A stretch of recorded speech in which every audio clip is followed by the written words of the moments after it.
Haunted by a past mistake, FBI analyst Anna Carter battles insomnia and isolation while drowning herself in algorithms and data. Washington, D.C.'s monuments stand silent witness as Anna discovers her terrorist suspect might be the only one who can help her stop the real threat. With time running out before Independence Day, Anna must defy her own agency and trust a man she's been trained to fear, or thousands will pay the ultimate price. Before we begin, write in the comments where you're listening to our stories from. Subscribe to our channel, it's free, and you can always change your mind. Enjoy the story. Chapter 1. Anna Carter's office in the FBI's Counterterrorism Division was windowless by design. No distractions, no prying eyes, no sunlight to remind her that normal people went home at reasonable hours. The fluorescent lights buzzed overhead as she stared at the 3 monitors surrounding her workstation, each displaying different angles of the same puzzle. The Palantir system had flagged Samir Al-Masri 3 weeks ago. The algorithm rarely made mistakes. That's what made Anna trust it. But it also rarely presented a case this clean, this perfect. In her 15 years at the Bureau, she'd learned that terrorists were sloppy, passionate, human. They made mistakes. Samir Al-Masri made no mistakes, and that was his mistake. Still here, Carter? Special Agent Diaz leaned against her doorframe, coffee in hand, despite the hour. Wells is breathing down everyone's neck about the July 4th prep. Got something, Anna said, not looking away from the screens. The Al-Masri case. Diaz raised an eyebrow. The professor's kid? Thought that was a dead end. Look at this. Anna pulled up an encrypted message fragment. Recovered from a server wipe in Cairo. Timestamp matches Samir's last week there. Diaz leaned in, squinting at the Arabic script. What's it say? Most of it's corrupted, but what's left translates to Independence Day, and it begins. That's thin. There's more. Anna pulled up a series of financial records. 5 wire transfers, all just under the reporting threshold, all received after his return. The money's from different sources, but the pattern is classic cell funding. Diaz's expression shifted. You run this by the ASAC? Not yet. I need more. But Wells wants an update by noon for the White House briefing. You know how this looks, right? High-profile American Muslim family. The father's a respected academic. We go after the son without rock-solid evidence. Diaz let the sentence hang. Anna pulled up another screen. Surveillance footage of Samir exiting a convenience store, head down, avoiding security cameras with practiced precision. He walked a 6-block detour yesterday to avoid our street cams. That's not a coincidence. Or maybe he just wanted privacy. Not everyone likes being watched. The 2 burner phones he's purchased since returning, the fact that he's scrubbed his social media back to high school, the encrypted messaging app installed on his laptop. Diaz sighed. You're building a case on digital shadows, Anna. Is this about the kid or about Karachi? Anna's jaw tightened. 4 years ago, she'd missed signs that could have prevented the embassy bombing in Karachi. 12 dead, including a translator she'd personally vouched for. The Bureau had cleared her, but Anna knew better. She'd trusted her gut over the data. Never again. This isn't about Karachi, she said flatly. This is about preventing the next attack. If there is one. Diaz set down his coffee. Look, I know you're thorough. It's why Wells keeps you around despite the, interpersonal challenges. But tread carefully here. The Al-Masri family has connections. To whom? Mohammed Al-Masri sits on 2 community advisory boards and has the ear of Congressman Braden. If you're wrong about his son, he shrugged. Just make sure you're right. After Diaz left, Anna pulled up the family file again. The Al-Masris had been American citizens for 3 generations. Mohammed was a respected professor of comparative religion at Georgetown. His wife, Layla, ran a community outreach program. 2 daughters, both married with children. And then there was Samir, brilliant by all accounts. Graduated early from Columbia, then disappeared to Cairo for a year of cultural immersion and religious study. The person who returned wasn't the same one who left. Anna's phone buzzed again. Another text from Director Wells. Meeting moved up. 10 a.m. Bring everything you have. She'd been tracking Samir for 3 weeks. Multiple devices, round-the-clock surveillance, financial monitoring. He'd made no contact with known extremists, visited no flagged websites, made no explicit threats. But the pattern was there. Carefully constructed normality. Too careful. Her software chimed. Audio from Samir's apartment mic. Anna put on her headphones. We need to be sure. Samir's voice was low, barely audible. They're looking. I can feel it. A pause. He was on the phone. No, I haven't told anyone. Not even them. Another pause. I know what's at stake. Anna's fingers flew across the keyboard, trying to boost the signal. The package arrives tomorrow. After that, I'll be ready. The line went dead. Package, tomorrow. Anna checked the calendar. 72 hours until Independence Day. The pieces were falling into place, but something still nagged at her. A loose thread in the perfect tapestry of evidence. She pulled up the surveillance feed from Samir's apartment. He sat at his desk, head in his hands. No phone in sight. Had he hidden it that quickly? The timestamp showed 4:17 a.m. What kind of terrorist cell operator made calls at 4 a.m.? Anna rubbed her eyes. Sleep could wait. She needed to be certain. The algorithm never lies. But it didn't always tell the whole truth. The FBI headquarters buzzed with pre-holiday activity when Anna arrived at 9:30. Additional officers had been called in. Analysts were working overtime, and the tension was palpable. July 4th in Washington wasn't just a celebration, it was a security nightmare. Anna clutched her tablet, her case carefully compiled and annotated. As she approached the conference room, she spotted Director Wells in conversation with a man she didn't recognize. Tall, gray-haired, with the bearing of someone who expected to be obeyed. "Ah, Carter." Wells gestured her over. "This is Deputy Director Keller from Homeland Security. He's joining our briefing." Anna shook Keller's hand, noting his firm grip and appraising gaze. "Pleasure, sir." "Carter," Keller nodded. "Wells tells me you have something on a potential July 4th threat." "Possibly, sir. I'm still compiling." "We'll take what you have," Wells cut in. "POTUS wants options, not theories." The conference room was already half full with senior staff. Counterterrorism, Homeland, one face she recognized from the NSA. Anna's pulse quickened. This wasn't a routine briefing. "Let's begin," Wells announced, taking his seat at the head of the table. "Carter, you have the floor." Anna connected her tablet to the display. 3 weeks ago, our system flagged anomalous behavior by this individual. Samir Al-Masri, 24, American citizen. Samir's passport photo appeared on screen. Recently returned from a year in Cairo, where he was allegedly studying religion and Arabic language. Allegedly, Keller interrupted. His university transcript shows enrollment, but attendance records are spotty at best. His digital footprint during those months is minimal, which itself is unusual for someone his age. Anna flipped to the next slide, a map showing Samir's known movements in Cairo. He made multiple trips to areas known for extremist recruitment, including this neighborhood where we lost track of him for 6 weeks. "Lost track?" Wells frowned. "I thought we had assets in Cairo." "We do, sir, but Samir went dark. No credit card usage, no cell phone, nothing." Anna continued through the evidence. The suspicious financial transfers, the encrypted messages, the behavior changes since returning. With each slide, she felt more confident in her assessment. The pattern was undeniable. "And this is the latest," she said, playing the audio recording from Samir's apartment. "The package arrives tomorrow. After that, I'll be ready." Silence fell over the room when the recording ended.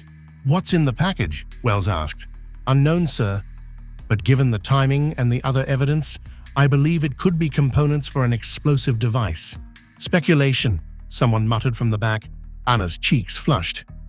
"Based on pattern recognition from previous cases." "What about the father?" Keller interrupted. "Mohammed Al-Masri He's well connected. No evidence of involvement, Anna admitted. His record is clean. But he could be unaware of his son's activities. Or this could be nothing, Wells said, leaning back in his chair. A kid who took a religious journey and came back introspective. The package could be a book or a gift. The timing is too convenient, Anna insisted. The July 4th celebration will have over 700,000 people on the National Mall. If I'm right, if you're right, Wells repeated, and if you're wrong, we're looking at harassment of a prominent American Muslim family days before a national holiday. The political fallout would be significant. Anna felt the momentum shifting against her. Sir, we've prevented attacks with less evidence. We've also ruined lives with less evidence, someone countered. Keller had been quiet, studying the data on his tablet. What do you propose, Agent Carter? Finally, the question she'd been waiting for. Surveillance escalation.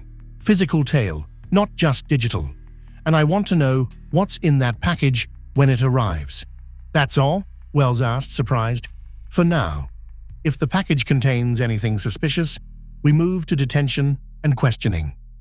Keller and Wells exchanged glances. Approved, Wells said finally. But Carter, this is your operation. If it turns out to be nothing… I understand, sir. As the meeting dispersed, Keller approached Anna. Impressive presentation, Agent Carter. But I have to ask, what's your confidence level here? Anna thought about the evidence, the pattern, the algorithms that had never failed her before. But she also thought about Samir's face on the surveillance footage, haunted, not hateful. 90%, she said firmly. Keller studied her face. And the other 10%? Anna hesitated. The other 10% keeps me awake at night, sir. Keller nodded slowly. Good, it should. As she walked back to her office, Anna's phone buzzed with an alert. Samir Al-Masri had just left his apartment, heading east. The package would be arriving soon. The clock was ticking. Chapter 2. Samir Al-Masri felt the eyes on him everywhere he went. Not physical eyes, though he occasionally spotted the plainclothes agents tailing him, but the digital ones. Cameras that lingered too long on his face. The way his phone sometimes caught a second signal.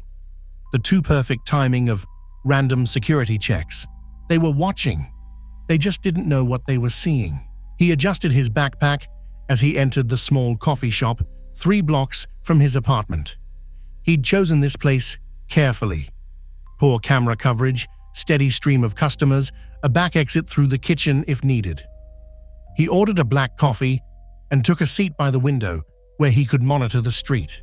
His phone vibrated, unknown number.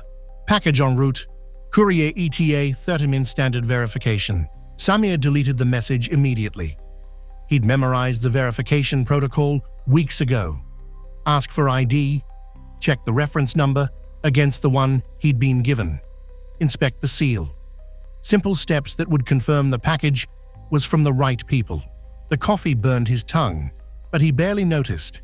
6 months ago, he'd been a normal grad student with normal concerns, grades, career plans, his mother's persistent questions about finding a nice girl.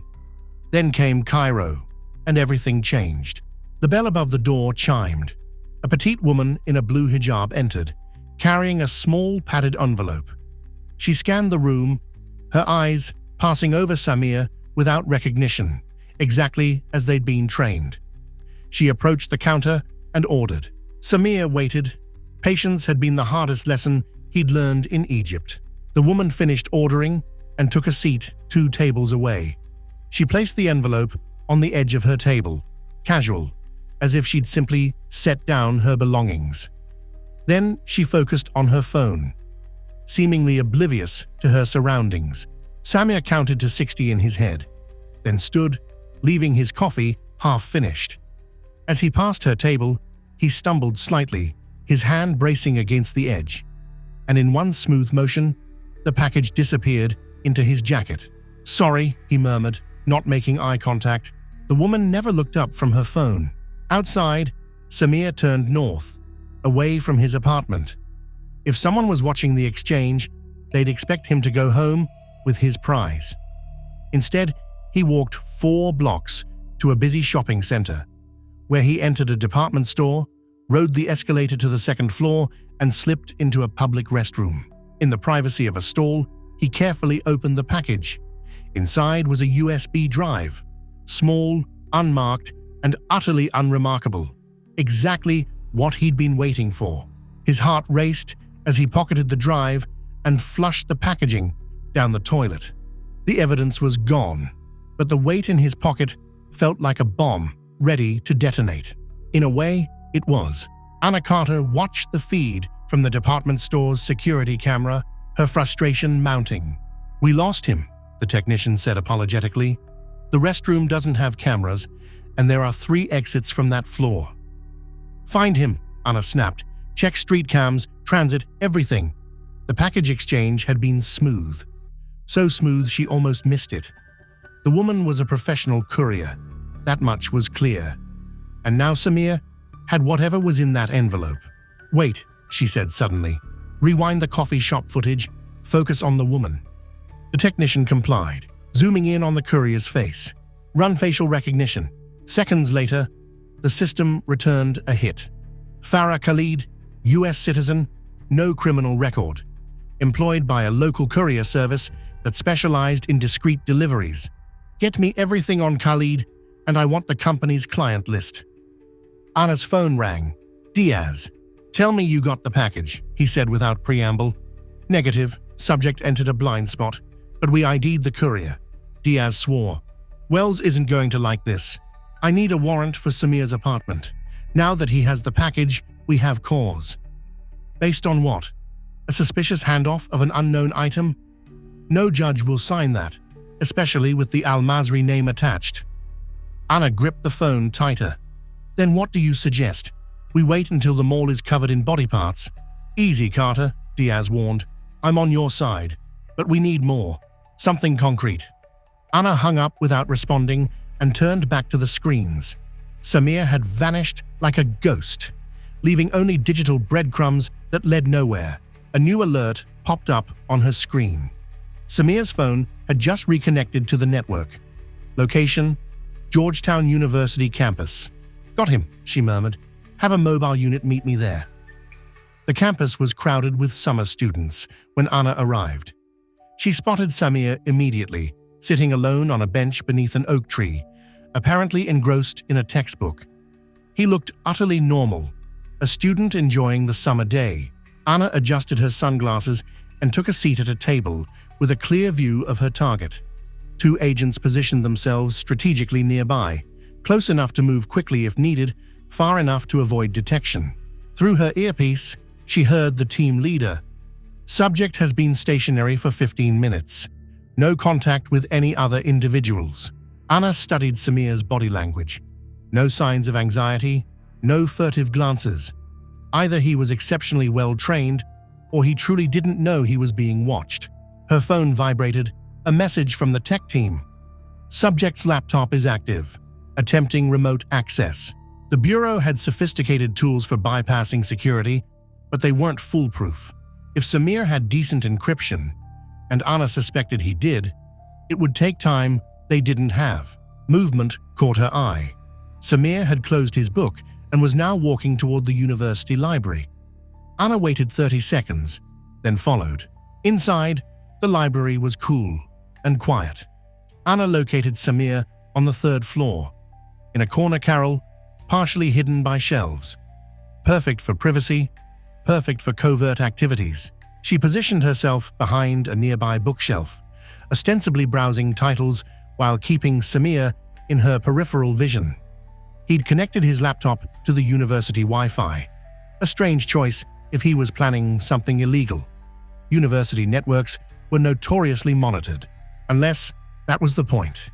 Using a public network meant his activity would be mixed with thousands of others, making it harder to isolate.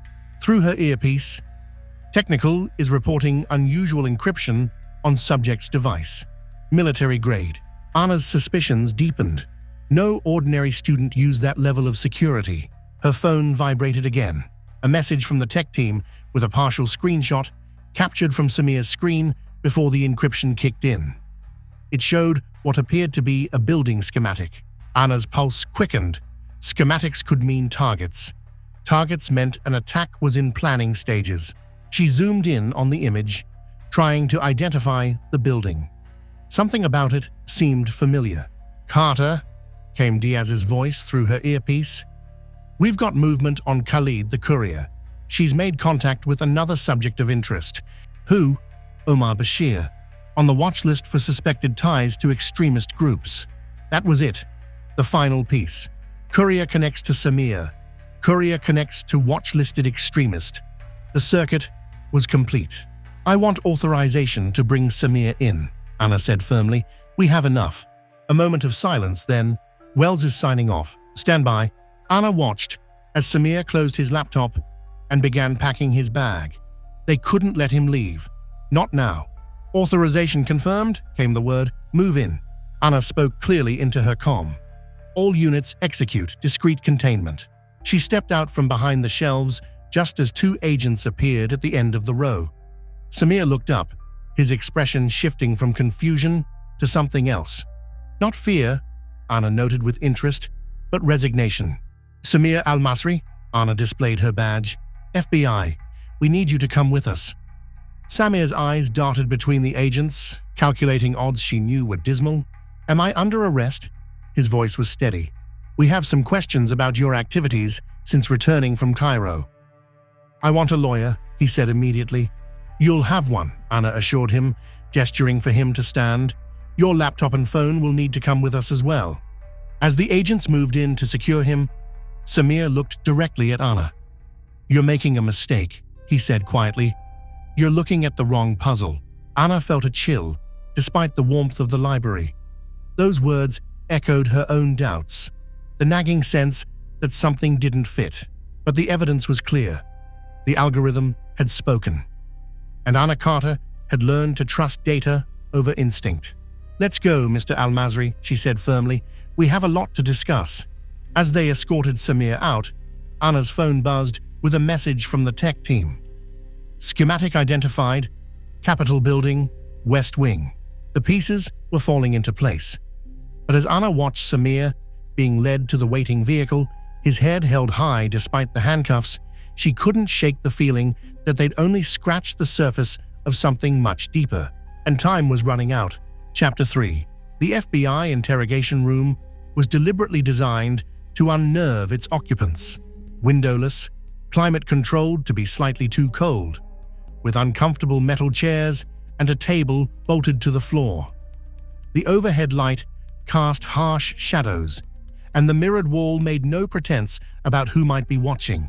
Samir Al-Masri sat perfectly still, eyes fixed on the table, as he had been for the past 47 minutes.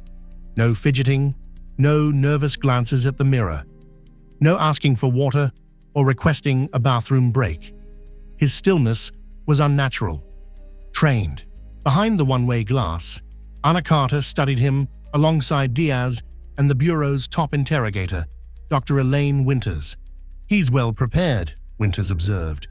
Classic counter-interrogation posture, minimal movement to avoid giving away stress indicators. "Meaning he expected to be brought in," Anna said. "Meaning he knows something." Winters shrugged. "Or he's been coached on how to behave if detained. Many Muslim advocacy groups offer such training, given the scrutiny their communities face." Anna ignored the subtle rebuke. "His lawyer's been with him for 10 minutes. How much longer do we wait?" "Give them another 5, Diaz suggested. "Then we go in hard."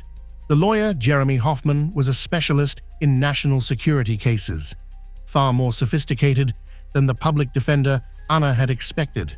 The Al-Masri family had connections indeed. On the monitors, they watched as Hoffman leaned in to whisper something to Samir, who gave a barely perceptible nod. "They're ready," Winters said. "Remember, Carter, this initial session is about establishing a baseline. Don't push for confessions yet." Anna nodded, gathering her files. "Let's see what story he tells." When she entered the interrogation room, Anna deliberately took her time settling in, arranging her files, adjusting her chair, taking a sip of water. Psychological warfare began with control of the space. "Mr. Al-Masri," she began, keeping her tone professional but not friendly. I'm Special Agent Anna Carter. Thank you for coming in to speak with us. My client didn't have much choice in the matter, Hoffman interjected smoothly. I'd like the record to show that while Mr. Al-Masri is cooperating fully, he has not been informed of any charges against him. No charges have been filed at this time, Anna confirmed. We're simply following up on some anomalies in your client's activities since his return from Egypt. She turned her attention back to Samir. Up close, she could see the dark circles under his eyes, the tension in his jaw. He hadn't slept well in days, consistent with someone planning something significant, or someone terrified. Anna opened the first file. Let's start with Cairo. You were enrolled at Al-Azhar University for religious studies, is that correct?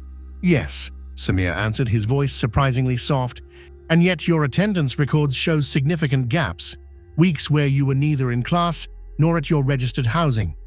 I traveled, Samir said. Part of the purpose of my time there was cultural immersion. Traveled where exactly? Samir glanced at his lawyer, who gave a slight nod. Various places, Alexandria, Luxor, smaller villages in the countryside. Alone? Sometimes with fellow students, sometimes alone. Anna slid a map across the table. During your travels, you visited this neighborhood in eastern Cairo multiple times. She tapped a circled area. A neighborhood known for radical elements. It's also known for its historic mosques and markets, Samir replied evenly.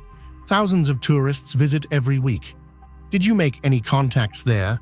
People you stayed in touch with after returning to the States? I met many people during my time in Egypt. Some I've maintained casual contact with. Names? I don't see how my client's personal friendships are relevant, Hoffman interrupted. Anna shifted tactics. Mr. Al-Masri, can you explain these financial transfers to your account? She slid another paper across the table, showing 5 deposits ranging from $2,000 to $4,900, all just under the reporting threshold. For the first time, Samir looked genuinely surprised. He studied the paper, brows furrowed. I don't recognize these transactions. They were made to your secondary checking account at Capital One. I don't have a Capital One account. Anna raised an eyebrow. The account was opened in your name 3 weeks after you returned from Cairo. We have the signature card. Samir shook his head. That's not possible. I never opened that account. Are you suggesting identity theft? Anna asked skeptically. I'm suggesting, Samir said, leaning forward slightly, that someone is setting me up. Anna had heard this defense countless times. It was rarely true. Mr. Al-Masri, we have evidence that you've been using encrypted communication channels, wiping your digital footprint, and avoiding surveillance.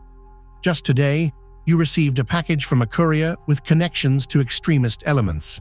What was in the package, Samir? Anna pressed. My client is not obligated to, Hoffman began. A USB drive, Samir interrupted. It contained information I've been gathering. Anna's pulse quickened. Information about what? Samir hesitated then. About the people who held me captive in Egypt. The room went silent. Anna carefully kept her expression neutral, though inside, her mind was racing. This wasn't the confession she'd expected. You were kidnapped in Egypt? For 6 weeks, Samir confirmed, by a group calling themselves Sword of Truth. They thought I was valuable because of my father's connections in American academic circles. Anna exchanged a glance with the mirror, knowing Diaz and Winters would be processing this new information. Did you report this kidnapping to Egyptian authorities? The U.S. Embassy? No, Samir said quietly. Why not? Because they threatened my family. His calm facade cracked slightly. They showed me surveillance photos of my parents' house, my sister's workplaces. They knew everything about us. They made it clear that if I told anyone, my family would suffer. It was a convenient story, too convenient. What did they want from you? Initially, information about my father's contacts. Later, they wanted me to courier messages, verify drop locations. They were planning something. And you agreed? I pretended to, Samir said. I needed them to trust me enough to let me go. Once I was back in the US, I started investigating them. You expect us to believe you've been conducting your own counter-terrorism investigation? Anna couldn't keep the skepticism from her voice. Not exactly, Samir leaned forward. I've been gathering evidence of who they are, who they're connected to here in the States. The USB contains everything I've found: names, locations, communication records. Where is this USB now? In my apartment, hidden. Anna made a note. They'd need to search his place immediately. And the Capitol building schematics we observed on your laptop today? Samir's eyes widened slightly, the first genuine surprise Anna had seen. I wasn't looking at Capitol building schematics. Our technical team captured partial screenshots before your encryption activated. Then they misidentified what they saw, Samir insisted. I was reviewing blueprints of the Alexandria detention facility where I was held. I've been trying to identify the specific location. Anna studied his face, looking for the tells of deception, the micro-expressions that betrayed liars. But Samir met her gaze steadily, his dark eyes clear and unwavering. Either he was telling the truth, or he was one of the best liars she'd ever encountered. Let's talk about your phone call last night, Anna said, shifting tactics again. You said, and I quote, "The package arrives tomorrow. After that, I'll be ready." Samir nodded slowly. Yes, ready to turn over my evidence. I've been looking for someone I could trust in the government. I was planning to approach the Washington Post tomorrow if I couldn't find anyone else. Why not come directly to the FBI? Because I wasn't sure who within the intelligence community might be compromised, Samir said softly. The people who held me knew things about US operations they shouldn't have known. A chill ran down Anna's spine. He was implying an intelligence leak, possibly even a mole in a federal agency. That's a serious accusation, Mr. Al-Masri. It's a serious situation, Agent Carter. For the first time, Samir leaned forward with intensity. While you've been watching me, the real attack has been taking shape. July 4th, the National Mall. I've been trying to gather enough evidence to stop it. Anna heard a tap on the glass, their signal to take a break. She gathered her files, keeping her expression impassive despite the turmoil in her mind. We'll continue this discussion shortly, Mr. Al-Masri. In the observation room, Diaz and Winters were waiting with Wells, who had apparently arrived during the interrogation. Well, Wells demanded, he's either the most elaborate liar I've ever encountered or he's telling the truth, Winters finished. His physiological responses don't indicate deception, though some trained operatives can control those. The kidnapping story is convenient, Diaz noted. Explains the gaps in his timeline, his behavior since returning. Too convenient? Anna wondered aloud. What about the USB? Wells asked. Did we find anything in his apartment? Team's still searching, Diaz replied. Nothing yet. Wells pinched the bridge of his nose. Carter, what's your assessment? Is he a threat or not? Anna considered the evidence carefully. The algorithm had flagged him based on patterns consistent with radicalization. The financial transfers, the encrypted communications, the suspicious movements, everything pointed to a classic sleeper agent scenario. But Samir's explanation offered an alternative narrative that fit the same facts. If he'd been kidnapped, if he was gathering intelligence on his captors, his behavior would look identical to someone planning an attack. I don't know, she admitted finally, but if he's telling the truth about a July 4th attack, we need to find that USB. There's another possibility, Winters said carefully. He could be a distraction, a red herring meant to occupy our resources while the real attack develops elsewhere. The thought had occurred to Anna as well. We need to verify his story.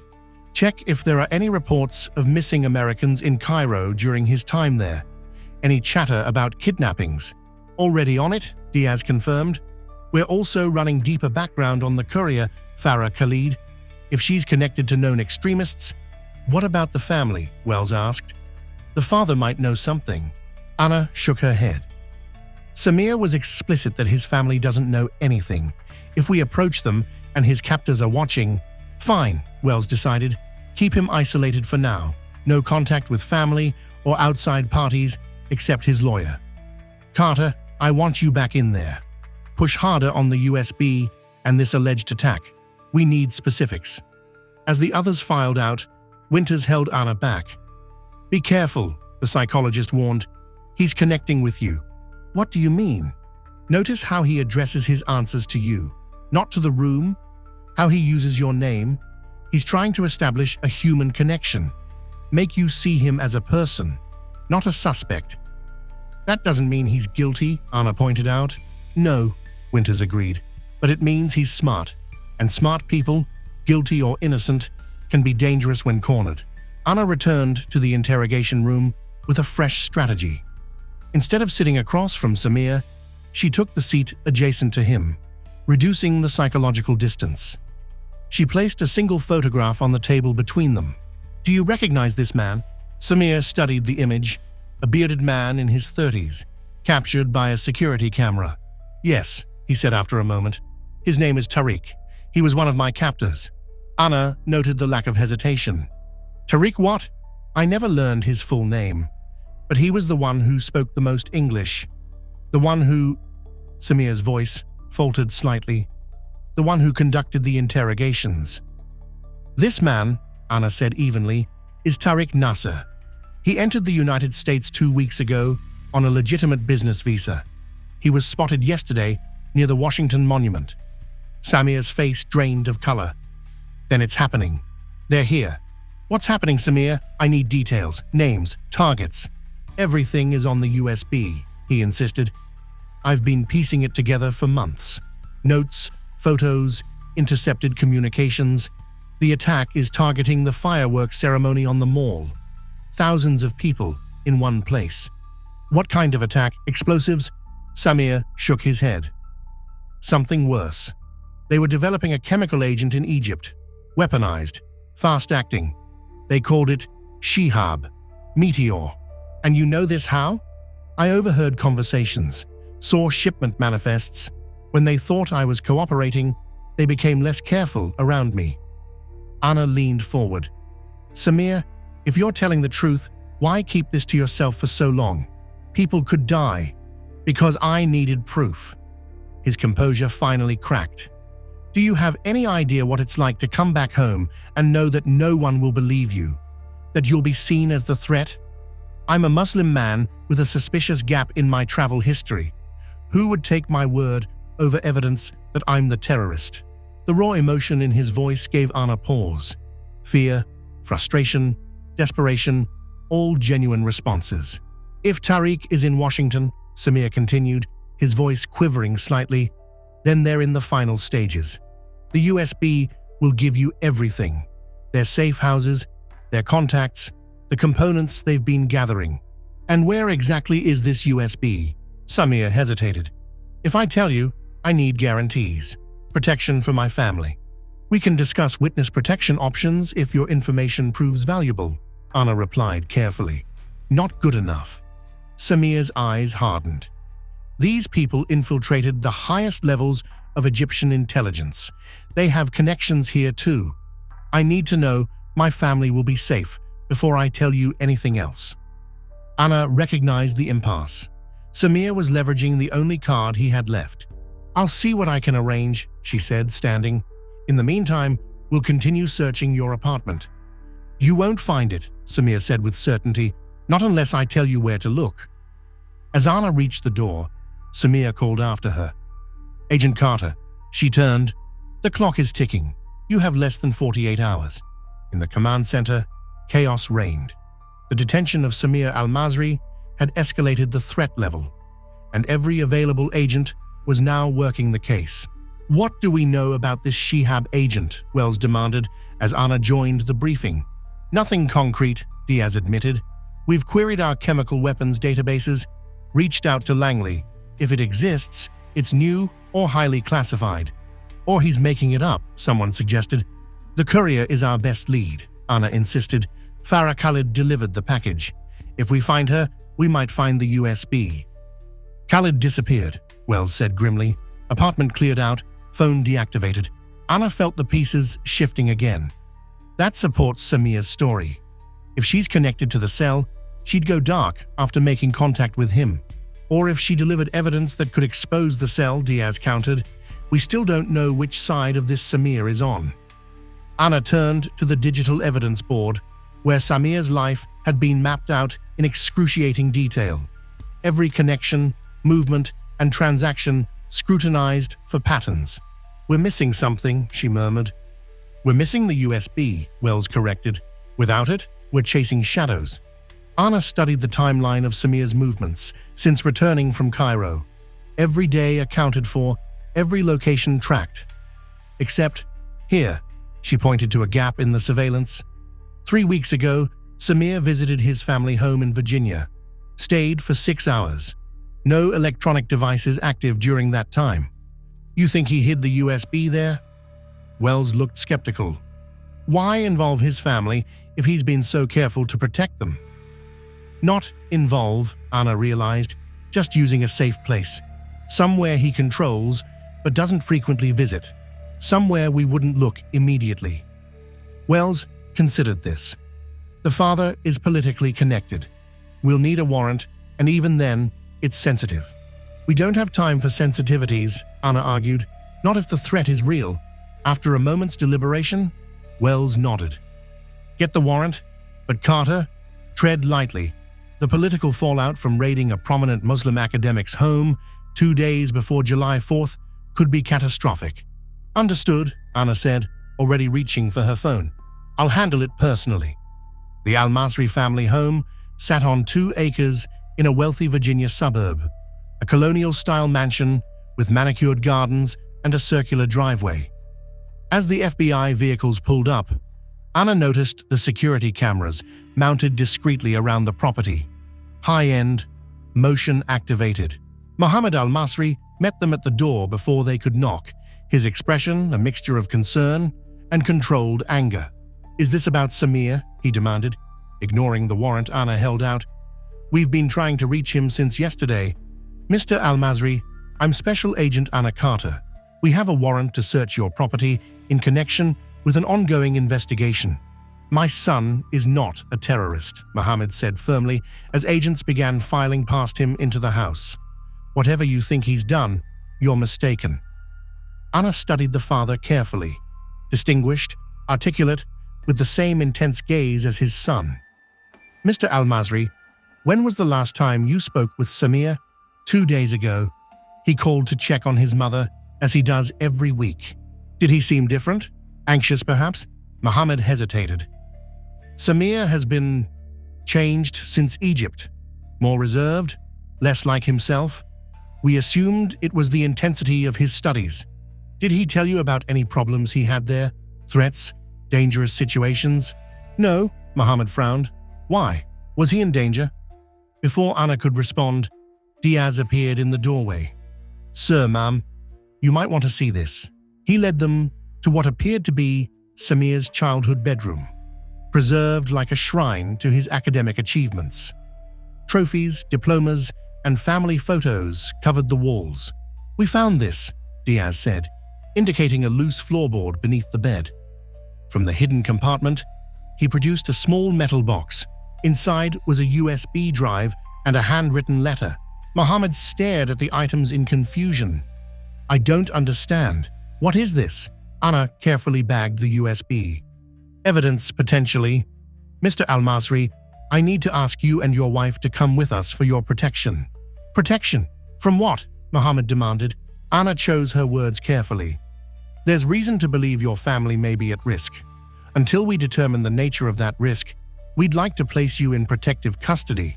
As agents escorted the confused parents to waiting vehicles, Anna examined the letter. It was addressed to Mom and Dad, dated 3 months earlier. If you're reading this, something has happened to me. The truth is, in the USB. I'm sorry I couldn't tell you. I thought I was protecting you. I love you both. Samir, Anna felt a chill run through her. This wasn't the letter of a terrorist preparing for martyrdom.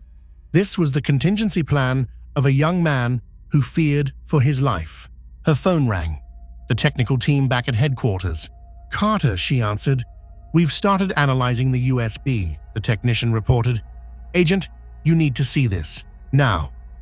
What am I looking at? Anna asked. Evidence of a sleeper cell, but not the kind we thought. These are communications between American intelligence assets and foreign operatives. Names, dates, payment records. The technician hesitated. An Agent Carter? One of the names is Deputy Director Keller from Homeland Security. Anna froze, the implications hitting her like a physical blow. If Keller was compromised, who has access to this information, she demanded. Just the technical team, and the technician stopped suddenly. Oh God, Keller just entered the secure room. He's asking about the USB. Lock it down, Anna ordered, already running for her vehicle.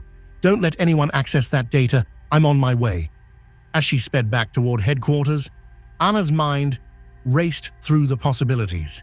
If Samir was telling the truth, if Keller was involved, then everything they thought they knew about the threat was wrong. The hunter had become the hunted, and Anna Carter had just discovered she'd been chasing the wrong prey all along. Enjoying our stories? Don't forget to hit that subscribe button so you won't miss any of our upcoming content. Now let's get back to our story. Anna's government-issued Dodge Charger screamed through Washington traffic, lights flashing, but sirens silent. The last thing she needed was to broadcast her return to headquarters. Her mind raced faster than the vehicle, connecting dots that had been in front of her all along. Keller at the briefing, asking specific questions about Samir. Keller pushing for surveillance instead of immediate detention. Keller, who had access to every aspect of the investigation. Diaz, she barked into her phone, where are you? Just left the Al-Masri residence. Parents are secure, being transported to a safe house. Change of plans. Take them to the secondary site, use the backup team, no one else. Carter, what's going on? Diaz's voice sharpened with concern. The USB confirms Samir's story. We have a leak, and it goes high. Keller's involved. A stunned silence, then, Jesus, are you sure? Sure enough to take precautions. I'm heading back to talk to Samir now. I need to know exactly what we're dealing with. What about Wells? Anna hesitated.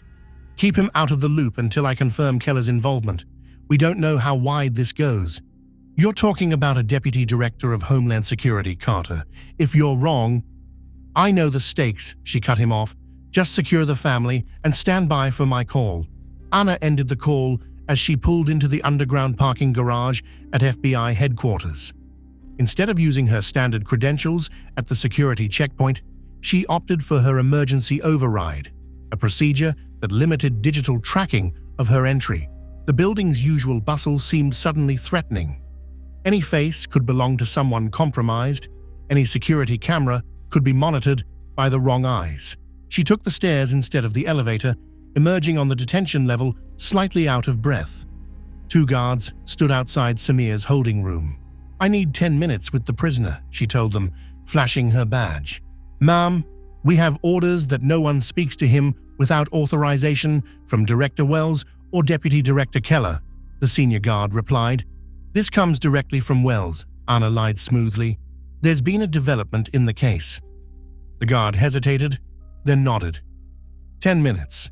Inside, Samir sat exactly as she'd left him, though his lawyer was now absent. Where's Hoffman? Anna asked, closing the door behind her. Called away for a procedural consultation, Samir replied, making air quotes. Convenient timing.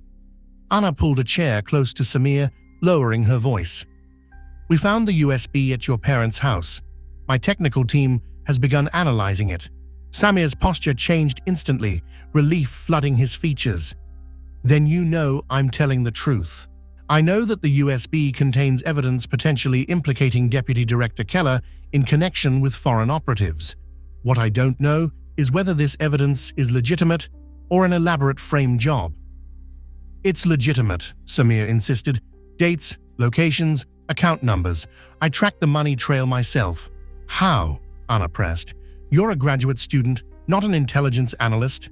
For the first time, Samir looked almost embarrassed. I've always had a talent for computers. In college, let's say I operated in some gray areas of cybersecurity. You were a hacker. Ethical hacker, he corrected. Anyway, when they captured me, they found my skills useful. They forced me to help crack security systems, intercept communications, And you used those same skills against them once you escaped? Samir nodded. I created backdoors into their systems, set up passive monitoring. Every time they accessed certain servers, I got copies of their data. Anna glanced at her watch. 7 minutes left. Tell me about the attack, specifics. 3-person team, Samir responded immediately. Tariq Nasir, whom you've identified. Farah Khalid, the courier. And a third operator whose identity I couldn't confirm, but who goes by the code name Ghost. The chemical agent? Shihab is a modified nerve agent, developed in a private lab in Egypt. Colorless, odorless, can be dispersed as an aerosol. They've smuggled the components into the country separately to avoid detection. And the target? The VIP viewing area at the National Mall during the fireworks. Maximum casualties, maximum visibility. How do they plan to deliver it? Drone, Samir said grimly. Commercial grade, modified to carry the dispersal system. It would be launched from a nearby rooftop, programmed to hover over the crowd before releasing the agent. Anna felt cold despite the room's warmth. The plan was elegant in its simplicity and devastating in its potential impact. Deputy Director Keller's role? He's their American handler, provides intelligence, security clearances, advance warnings of investigative activities. He's been on their payroll for at least 3 years. And their motive? Terrorism doesn't explain a high-level American intelligence officer's involvement. Samir leaned forward. That's what I've been trying to figure out. It's not ideological, at least not religious ideology. It's something else. In the communications I intercepted, there were references to a reset and necessary casualties. False flag, Anna murmured, the pieces clicking into place. Create an attack that can be blamed on Islamic extremists, justify increased security measures and surveillance, and possibly military action overseas, Samir added. The group has connections to several countries that would make convenient targets for American retaliation. Anna's time was almost up. Samir, I believe you, but Keller is at headquarters right now, trying to access the USB data. I need to move quickly. Be careful, Samir warned. If he realizes you're onto him. I know. Anna stood. I'm going to have you moved to a more secure location. Until then, don't talk to anyone, no matter what credentials they show. As she reached the door, Samir called after her. Agent Carter? She turned. Thank you for listening. Anna nodded once, then stepped out to face the guards. I need this prisoner transferred immediately. Director Wells's orders. We haven't received any transfer authorization, the guard frowned. It's coming through now. Level 4 security protocol. Anna kept her voice official, confident. 2 agents will arrive within the hour for transport. No one else is to have access to the prisoner. Is that clear? The guards exchanged glances, but nodded. Yes, ma'am. Anna strode toward the stairwell, her mind already plotting the next move. She needed to secure the USB data, alert Wells without tipping off Keller, and establish a secure perimeter around the Al-Masri family. And she had less than 36 hours to stop an attack that would kill thousands. Her phone vibrated, a text from the technical team. Kay took copy of data, claimed national security priority, couldn't stop him. Too late, Keller knew they had the evidence. Anna changed direction, heading for the technical division at a brisk walk that wouldn't attract attention. She needed to know exactly what Keller had seen, what he knew about their knowledge of his involvement. The technical department was a maze of cubicles and glass-walled labs filled with specialists hunched over screens. Anna spotted the team leader, Dr. Reeves, and made a beeline for his workstation. Talk to me, she said without preamble. Reeves glanced around nervously before responding. Keller came in about 20 minutes ago, said Homeland was taking lead on the chemical agent assessment. He had the proper clearances. I couldn't refuse. What exactly did he take? Copy of the full drive contents. We're still analyzing it ourselves, but… Reeves lowered his voice. There's something else you should see. He pulled up a file on his screen, an email chain between Keller and someone using an encrypted address. The most recent message was dated that morning. Package confirmed in Bureau custody. Proceed with alternate delivery protocol. Timeline unchanged. Where did this come from? Anna asked. It was hidden in a subdirectory on the USB. Might have been missed in a standard sweep. Anna felt a surge of urgency. They have a backup plan. The attack is still on. Her phone rang. Diaz. Please tell me you have good news, she answered. Depends on your definition. Wells just ordered an all-hands briefing in 5 minutes. Keller will be there. I'm on my way. And Diaz, don't let Keller leave that room. The main conference room was packed when Anna arrived. Wells stood at the head of the table, with Keller seated to his right, looking perfectly calm and professional in his crisp navy suit. Their eyes met briefly as Anna slipped into a seat near the door, and she forced herself to nod in casual acknowledgement. As you're all aware, Wells began, we've been tracking a potential terrorist threat targeting the July 4th celebrations. Thanks to Agent Carter's team, we now have concrete evidence of an imminent chemical attack. Anna watched Keller carefully, but his expression remained neutral, attentive. Deputy Director Keller from Homeland Security will be coordinating the multi-agency response, Wells continued. Keller, the floor is yours. Keller stood, straightening his tie. Thank you, Director. The intelligence extracted from the Al-Masri USB drive confirms our worst fears. A modified nerve agent, codenamed Shahab, is set to be deployed via aerial drone during the Independence Day celebrations. Anna felt a chill. He was openly acknowledging the threat, not denying it, as she'd expected. Given the nature of this threat, Keller continued smoothly, Homeland Security is assuming operational control, effective immediately. All evidence, including the original USB drive, will be transferred to our secure facility. With all due respect, Anna spoke up, given that this is an active FBI investigation. This is now a matter of national security, Keller cut her off, his tone pleasant but firm. The president has been briefed, and the directive comes from the top. Wells nodded in agreement. We'll provide full cooperation, of course. Agent Carter, you and your team will continue to work the case, reporting directly to Deputy Director Keller.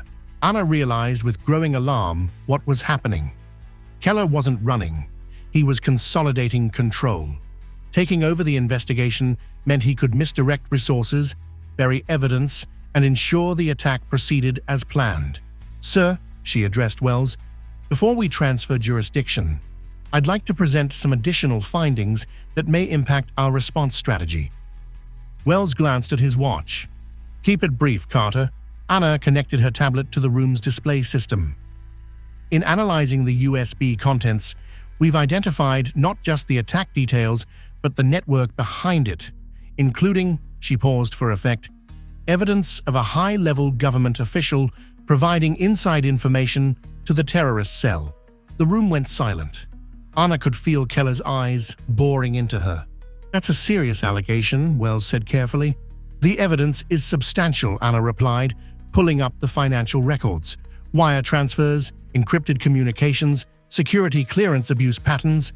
Before she could continue, Keller smoothly interjected, I was just coming to this point. Our analysis has identified a potential insider threat as well. Anna froze. He was co-opting her revelation, twisting it to his advantage. In fact, Keller continued, the pattern of access and information leakage points to someone inside this very investigation. He turned to face Anna directly, his expression regretful but determined.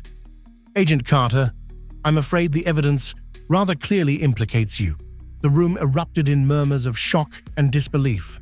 Anna stood motionless, blindsided by the audacity of his counter-move. That's absurd, she finally managed. Is it? Keller pulled up his own set of documents on the display.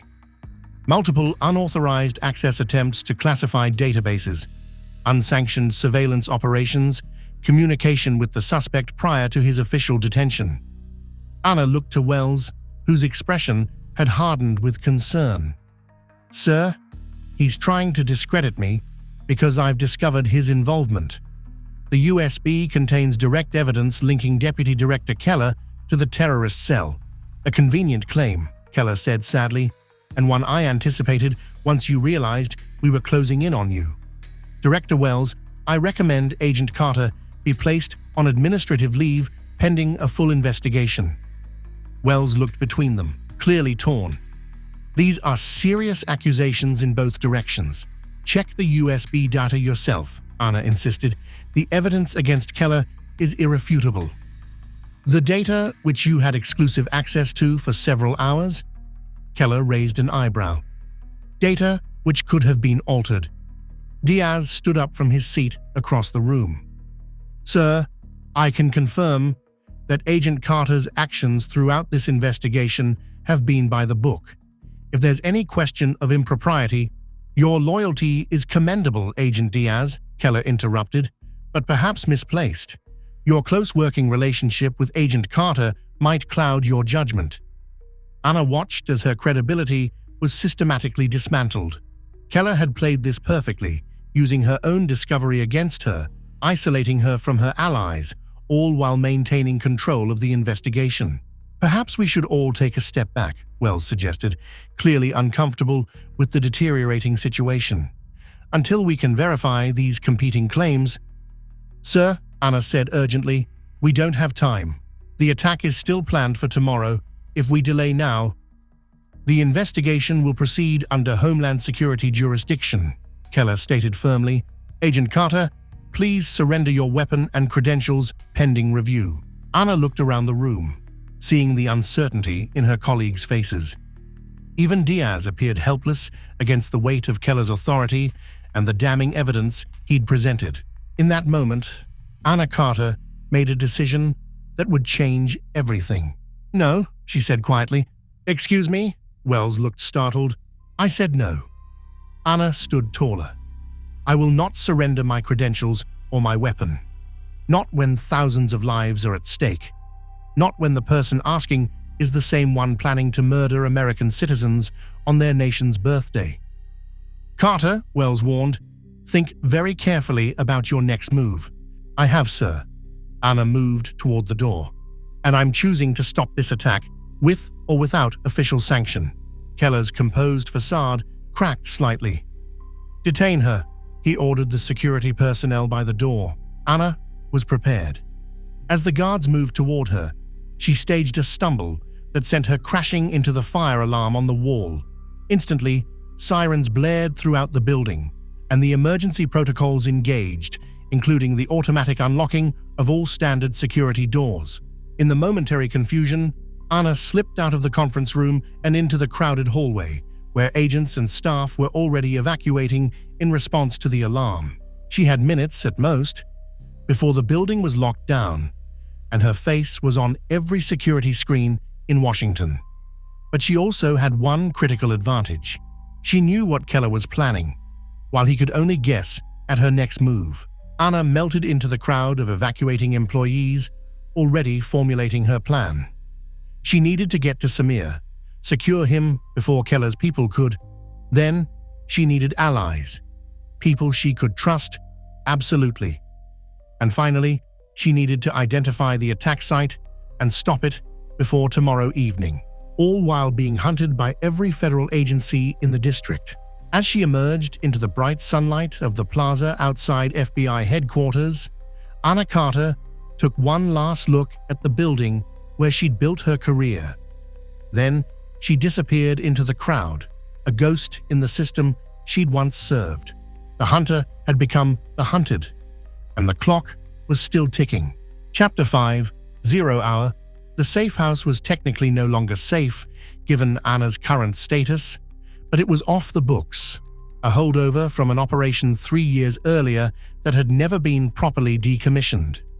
Located in a nondescript apartment building in Alexandria, it represented her best option for the moment. Anna surveyed the sparse one-bedroom unit, forcing herself to think methodically despite the adrenaline still coursing through her system. She had limited resources, her service weapon with 2 spare magazines, credentials that were now more liability than asset, a burner phone she'd purchased with cash from a convenience store, and approximately 18 hours before the planned attack. Her first priority was Samir. By now, Keller would have sent his people to take custody of him, either to eliminate a witness or use him as a scapegoat.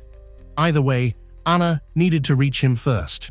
She dialed Diaz's personal number from the burner phone, praying he would answer an unknown caller.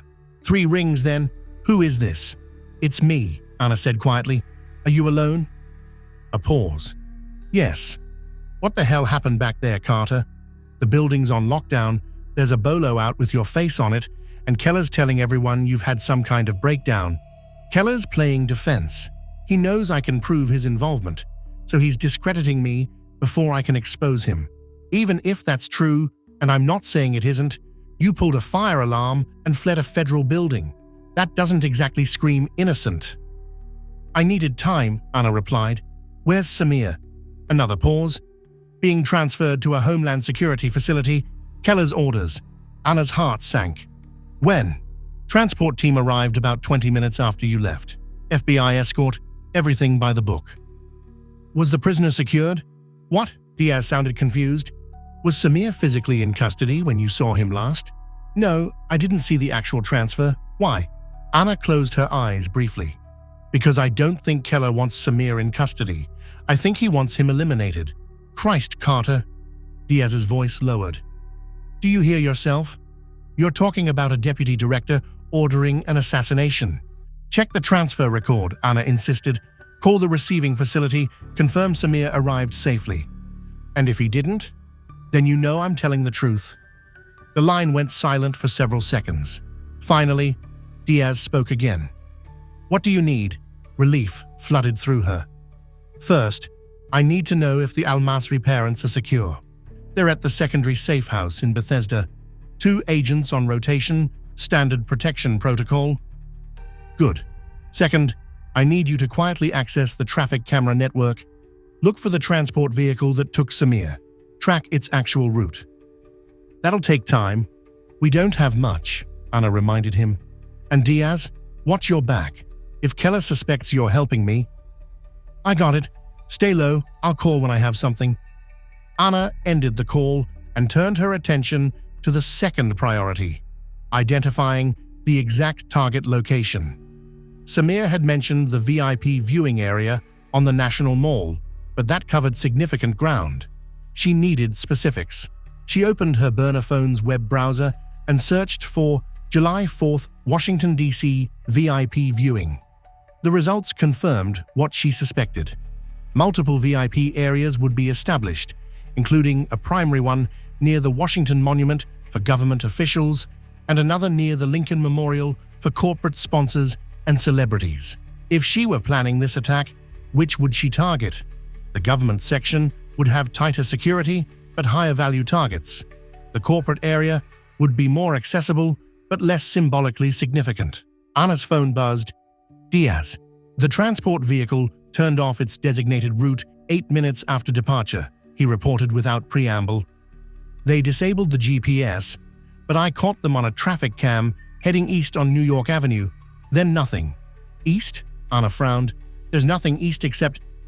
"The industrial district near the Anacostia," Diaz finished. "Lot of abandoned warehouses." "They're holding him for interrogation," Anna realized, "trying to find out what he told us and who else might know." "Or setting him up as the fall guy when the attack happens," Diaz suggested grimly. "Can you narrow down the location?" "Working on it, but it's a maze down there. Limited camera coverage." Anna made a quick decision. "Focus on the attack instead. We need to verify the location and method." Samir said a drone launched from a nearby rooftop. "Check for rooftop access within drone range of the VIP areas, particularly buildings that might have been recently accessed or rented. That's still dozens of potential launch sites. Start with buildings that have direct line of sight to the government VIP section. That's where I'd hit if I wanted maximum impact." "Got it," Diaz agreed. "What's your next move?" Anna checked her watch. 4:17 p.m. 15 hours until the festivities began. "I'm going to find Samir. He's the only one who can definitively identify Keller's co-conspirators." "Alone? Against an unknown number of hostiles?" "I don't have a choice." Diaz sighed heavily. "Yes, you do. I can be there in 30 minutes. Diaz, if you're caught helping me, save it, Carter. You're either right about all this, in which case I'm helping stop a mass casualty event, or you're wrong, in which case my career is the least of our problems. After ending the call, Anna took inventory of the safe house for anything useful. In a locked cabinet beneath the kitchen sink, she found what she was looking for, an emergency kit left behind from the previous operation. Inside were basic surveillance equipment, a set of lockpicks, and most importantly, a valid set of credentials under an alias. She studied the ID card. Special Agent Maria Reynolds, DEA. Not perfect, but it might get her past a cursory check. 32 minutes later, Diaz's unmarked sedan pulled up outside the building. Anna slipped into the passenger seat, noting the extra holster at his ankle and the ballistic vest under his jacket. "You came prepared," she observed. "Standard precaution when your partner's accused of treason," he replied dryly. "Speaking of which, your face is everywhere. Might want to do something about that." Anna pulled a baseball cap low over her eyes and wrapped a scarf around the lower half of her face. "Better? It'll have to do. I've narrowed down the potential location for Samir to 3 warehouses. All showed recent utility activations after months of dormancy. You've been busy. I'm highly motivated to prove either that my partner isn't crazy or that I can be the one to bring her in," Diaz said with a hint of gallows humor. "Also, I might have something on the attack location." He passed her his tablet, showing a satellite view of the National Mall with several buildings highlighted. "These 4 have the best sight lines to the government VIP section. One of them, this office building on 15th Street, had its rooftop access locks changed 3 days ago. Building management has no record of authorizing the work." "That's it," Anna said with certainty. "Close enough for a commercial drone to reach the target, far enough to provide an escape route before anyone connects the launch to the attack." "We should call it in," Diaz suggested. "To who?" "Keller has positioned himself at the center of the response. Any tip gets funneled right to him." Diaz tightened his grip on the steering wheel. "Then we need to secure both scenes, find Samir and stop the attack preparations." "Samir first," Anna decided. "He's our best chance of proving Keller's involvement before the attack." As they drove toward the industrial district, Anna's phone buzzed with an incoming text. "Unknown number. Ghost is on the move. Final components arriving tonight via private airstrip. Nasir coordinating." Anna showed the message to Diaz. "Someone else knows. Or it's a trap," he countered. The sun was setting as they reached the first warehouse, a decrepit brick structure with boarded windows and fresh tire tracks leading to a loading dock. "Stay in the car," Anna instructed. "If I'm not back in 15 minutes, assume I've been compromised and move to the next location." "That's not happening," Diaz said firmly, checking his weapon. "We go in together or not at all." Anna didn't have time to argue. They approached the warehouse cautiously, using the lengthening shadows for cover. The loading dock door was secured with a heavy padlock, but a side entrance showed signs of recent use. "Fresh scratches on the lock," Diaz whispered, examining the door. Anna tried the handle. Locked. She retrieved the pick set from her pocket and got to work, feeling each tumbler click into place with practiced precision. The door swung open to reveal a cavernous space filled with abandoned machinery and scattered debris. Weak light filtered through grimy skylights, creating pools of orange amid the gloom. Anna signaled for Diaz to take the right flank while she moved left, both advancing in the standard leapfrog pattern they'd practiced countless times during operations. The warehouse appeared empty, but a faint hum from the far end indicated active electrical equipment. They approached a makeshift partition created from plastic sheeting and portable screens. Anna peered through a gap and immediately pulled back, gesturing urgently to Diaz. Inside the cordoned area was Samir, strapped to a metal chair. His face was bruised, one eye swollen shut. A man Anna recognized as Tariq Nasir stood over him, speaking too quietly for her to hear. A second man, tall, thin, with a surgical precision to his movements, adjusted something on a nearby table. "2 tangos," Anna whispered. "Samir's alive but injured." Diaz nodded, then held up 3 fingers and mouthed, "On 3." Anna drew her weapon, steadying her breathing. 1, 2, the warehouse door crashed open behind them, flooding the space with harsh light from vehicle headlamps. "Federal agents," a voice boomed. "Weapons down, hands where we can see them." Ana and Diaz exchanged panicked glances. They had seconds to decide: surrender to what could be Keller's people, or engage against unknown numbers. The choice was made for them, as gunfire erupted, bullets pinging off the machinery around them.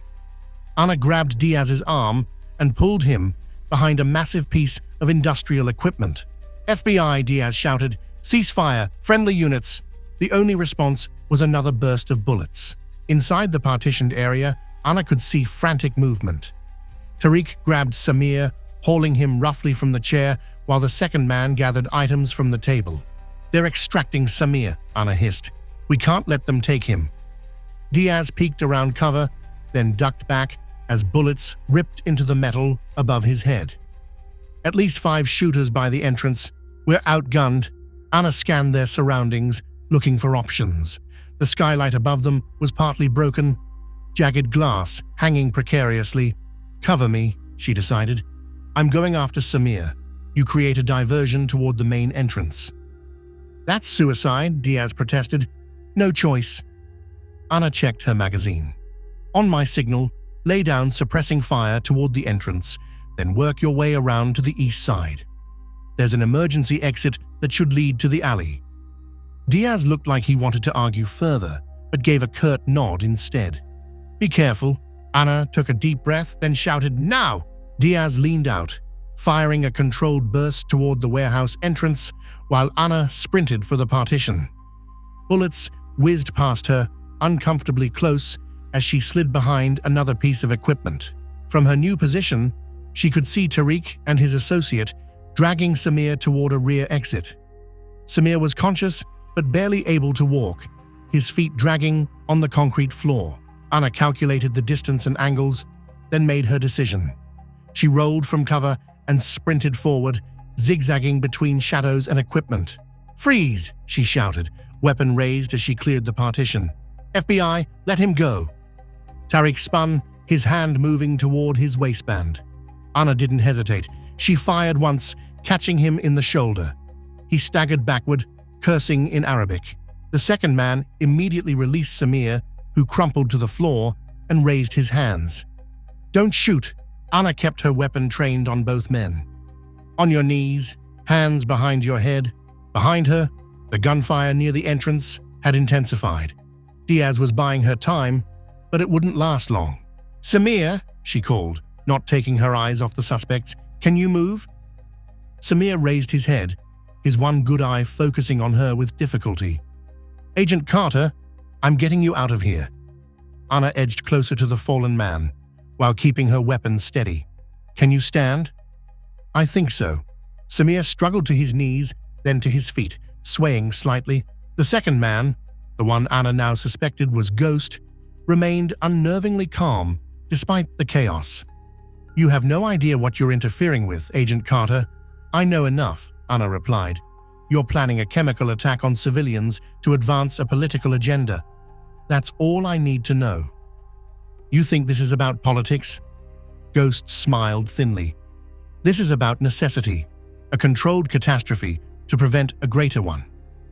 Ana's earpiece crackled with Diaz's voice. "Carter, they're flanking. You need to move now." "Samir, head for the rear exit," Ana directed. "I'll be right behind you."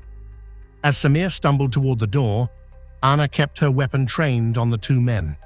"Don't move, you're both under arrest." Ghost's smile widened. "I don't think so." A sudden movement from Tariq drew Ana's attention. She pivoted, ready to fire again, and felt a stinging pain in her neck. Her hand flew to the source and found a small dart protruding from her skin. Her vision blurred almost immediately, her limbs growing heavy. She fired wildly as she fell, the gun slipping from her suddenly numb fingers. The last thing she saw before darkness claimed her was Ghost standing over her, a small pneumatic injector in his hand. "Sleep well, Agent Carter. When you wake, the world will be different." Ashi. Consciousness returned in painful fragments. First sound, Distant voices, mechanical humming, then sensation. Cold metal against her cheek, wrists secured behind her back. Finally, sight. Blurry shapes resolving into a dimly lit interior of what appeared to be a moving vehicle. Anna blinked, fighting the residual effects of whatever drug they'd used. As her vision cleared, she made out Samir, seated across from her, similarly restrained but alert. Next to him sat Ghost, calmly reading something on a tablet. "Welcome back, Agent Carter," Ghost said without looking up. "Perfect timing. We're almost there." "Where?" Anna's voice was a hoarse whisper. "Somewhere we can continue our conversation privately." Ghost finally raised his eyes to meet hers. "Your colleague, Agent Diaz, made quite the heroic stand. Injured 2 of my men before they subdued him." Anna's heart raced. "Is he alive for now, unconscious in another vehicle? His fate depends largely on how cooperative you both prove to be." Anna tested her restraints. Professional-grade zip ties, too tight to slip and too strong to break. The vehicle they were in appeared to be a cargo van, customized with bench seating and equipment racks. "What happened to Tariq?" she asked, trying to gather information while her mind cleared. "Receiving medical attention," Ghost replied. "Fortunately, your aim was not fatal, merely inconvenient." Anna shifted her focus to Samir, who met her gaze with a mix of relief and fear. His injuries looked painful, but not life-threatening, designed to cause suffering without risking unconsciousness. "You should have stayed hidden, Agent Carter," Ghost continued conversationally. "Deputy Director Keller had constructed quite the compelling case against you. By tomorrow, you would have been the perfect scapegoat, a rogue agent with terrorist connections, eliminated while resisting arrest. A tragic but neat resolution. Is that still the plan?" Ghost smiled. "Plans evolve. Your persistence has created both problems and opportunities." The van slowed, then turned onto what felt like a rough road. Anna tried to maintain her sense of direction, but without windows, it was impossible to know where they were headed. "The attack is still happening," she stated, rather than asked. "On schedule," Ghost confirmed, "though your interference has required some adjustments." "Why?" Anna demanded. "What could possibly justify mass murder of American civilians?" Ghost set his tablet aside, regarding her with clinical interest. "Fear, Agent Carter. Specific, directed fear. Americans have grown complacent, their sense of unity fractured. Nothing unites like a common enemy, a shared trauma. You're talking about killing hundreds of innocent people to what? Boost patriotism?" "To save thousands more," Ghost corrected. "This country stands at a precipice, divided, vulnerable to greater threats than you can imagine. Sometimes the body must suffer to heal." "You're insane. I'm practical." Ghost's expression remained placid. "And I'm not alone in this assessment. People you respect, people in positions of power, have recognized the necessity of our actions. People like Keller, among others." The van came to a stop, and Anna heard doors opening, voices outside. She locked eyes with Samir, trying to communicate without words. Whatever happened next, they needed to stay alert for any opportunity. The rear doors swung open to reveal they had arrived at what appeared to be a private airstrip. A small hangar stood illuminated against the darkening sky, and a sleek corporate jet waited on the tarmac. "Bring them," Ghost instructed the armed men who had opened the doors. Anna and Samir were roughly pulled from the van. Looking around frantically, Anna spotted another vehicle parked nearby, presumably containing Diaz. "Where are you taking us?" she demanded as they were marched toward the hangar. "To witness history," Ghost replied. "After tomorrow's events, we'll need credible voices to shape the narrative. Who better than a decorated FBI agent and a Muslim American who narrowly escaped being framed as a terrorist?" Anna's mind raced through the implications. "You want us to corroborate Keller's version of events?" "With certain modifications, yes. The heroic deputy director who uncovered the plot. The innocent Muslim student who helped identify the real perpetrators. the dedicated agent who was temporarily misled but ultimately saw the truth. And if we refuse? Ghost didn't answer directly. The human mind is remarkably malleable, Agent Carter. Given the right combination of stress, isolation, and chemical assistance, people can be convinced of almost anything. The hangar doors slid open to reveal not aircraft maintenance equipment, but a sophisticated mobile command center. Multiple screens displayed various views of Washington, D.C., including detailed schematics of the National Mall and real-time security camera feeds. In the center of it all stood Deputy Director Keller. "Carter," he greeted her with a thin smile, "I'm genuinely impressed you got this far. Most would have crumbled under the weight of evidence against them." "Evidence you fabricated," Anna spat. "Selectively presented," Keller corrected. "Everything in your file is technically true, just contextually adjusted." Anna was shoved into a chair, her restraints secured to the metal frame. Samir received similar treatment nearby. "Why the elaborate setup?" Anna asked, trying to keep them talking while she assessed the room for weaknesses, escape routes, potential weapons. "Why not just frame Samir and be done with it?" "Originally, that was the plan," Keller admitted. "A radicalized Muslim student returned from overseas training executes an attack on Independence Day.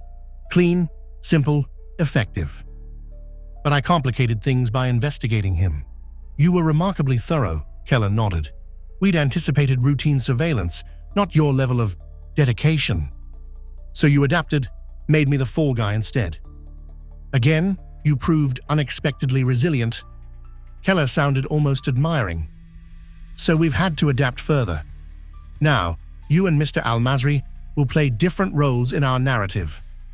Anna glanced at the screens, noting the timestamp in the corner. 9:47 p.m. Less than 10 hours until the festivities began.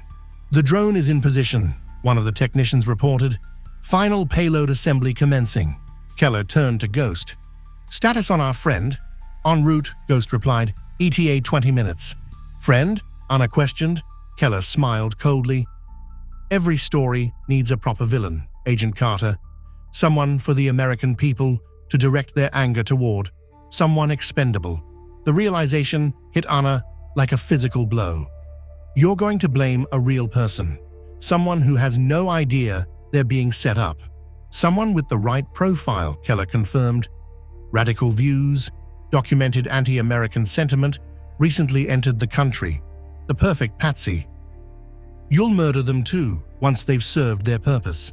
Keller shrugged, unmoved. "Collateral damage in service of a greater cause." Anna looked at the screens again, the pieces falling into place. The meticulous planning, the resources involved, the confidence with which they operated. This wasn't a rogue operation. It had institutional support.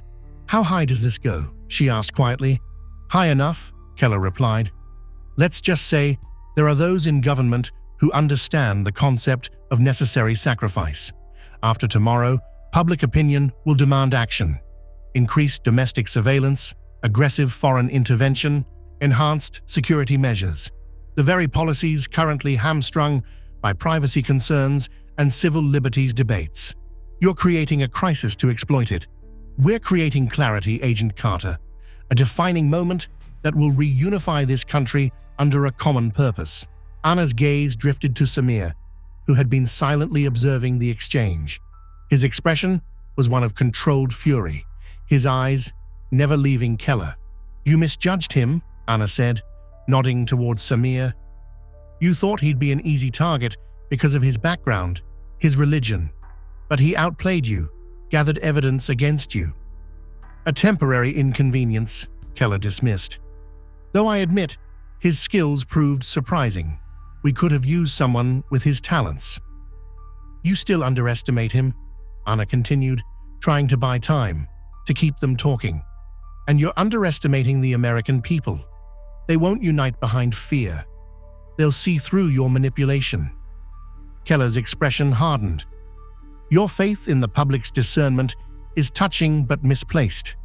History has shown repeatedly that a well-executed attack, properly framed, can reshape national policy for decades.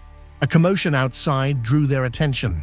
Moments later, the hangar door opened again, and two armed men entered, dragging a semi-conscious Diaz between them. "Ah, our final guest," Keller announced. "Agent Diaz, thank you for joining us." Diaz raised his head with effort, blood caking one side of his face.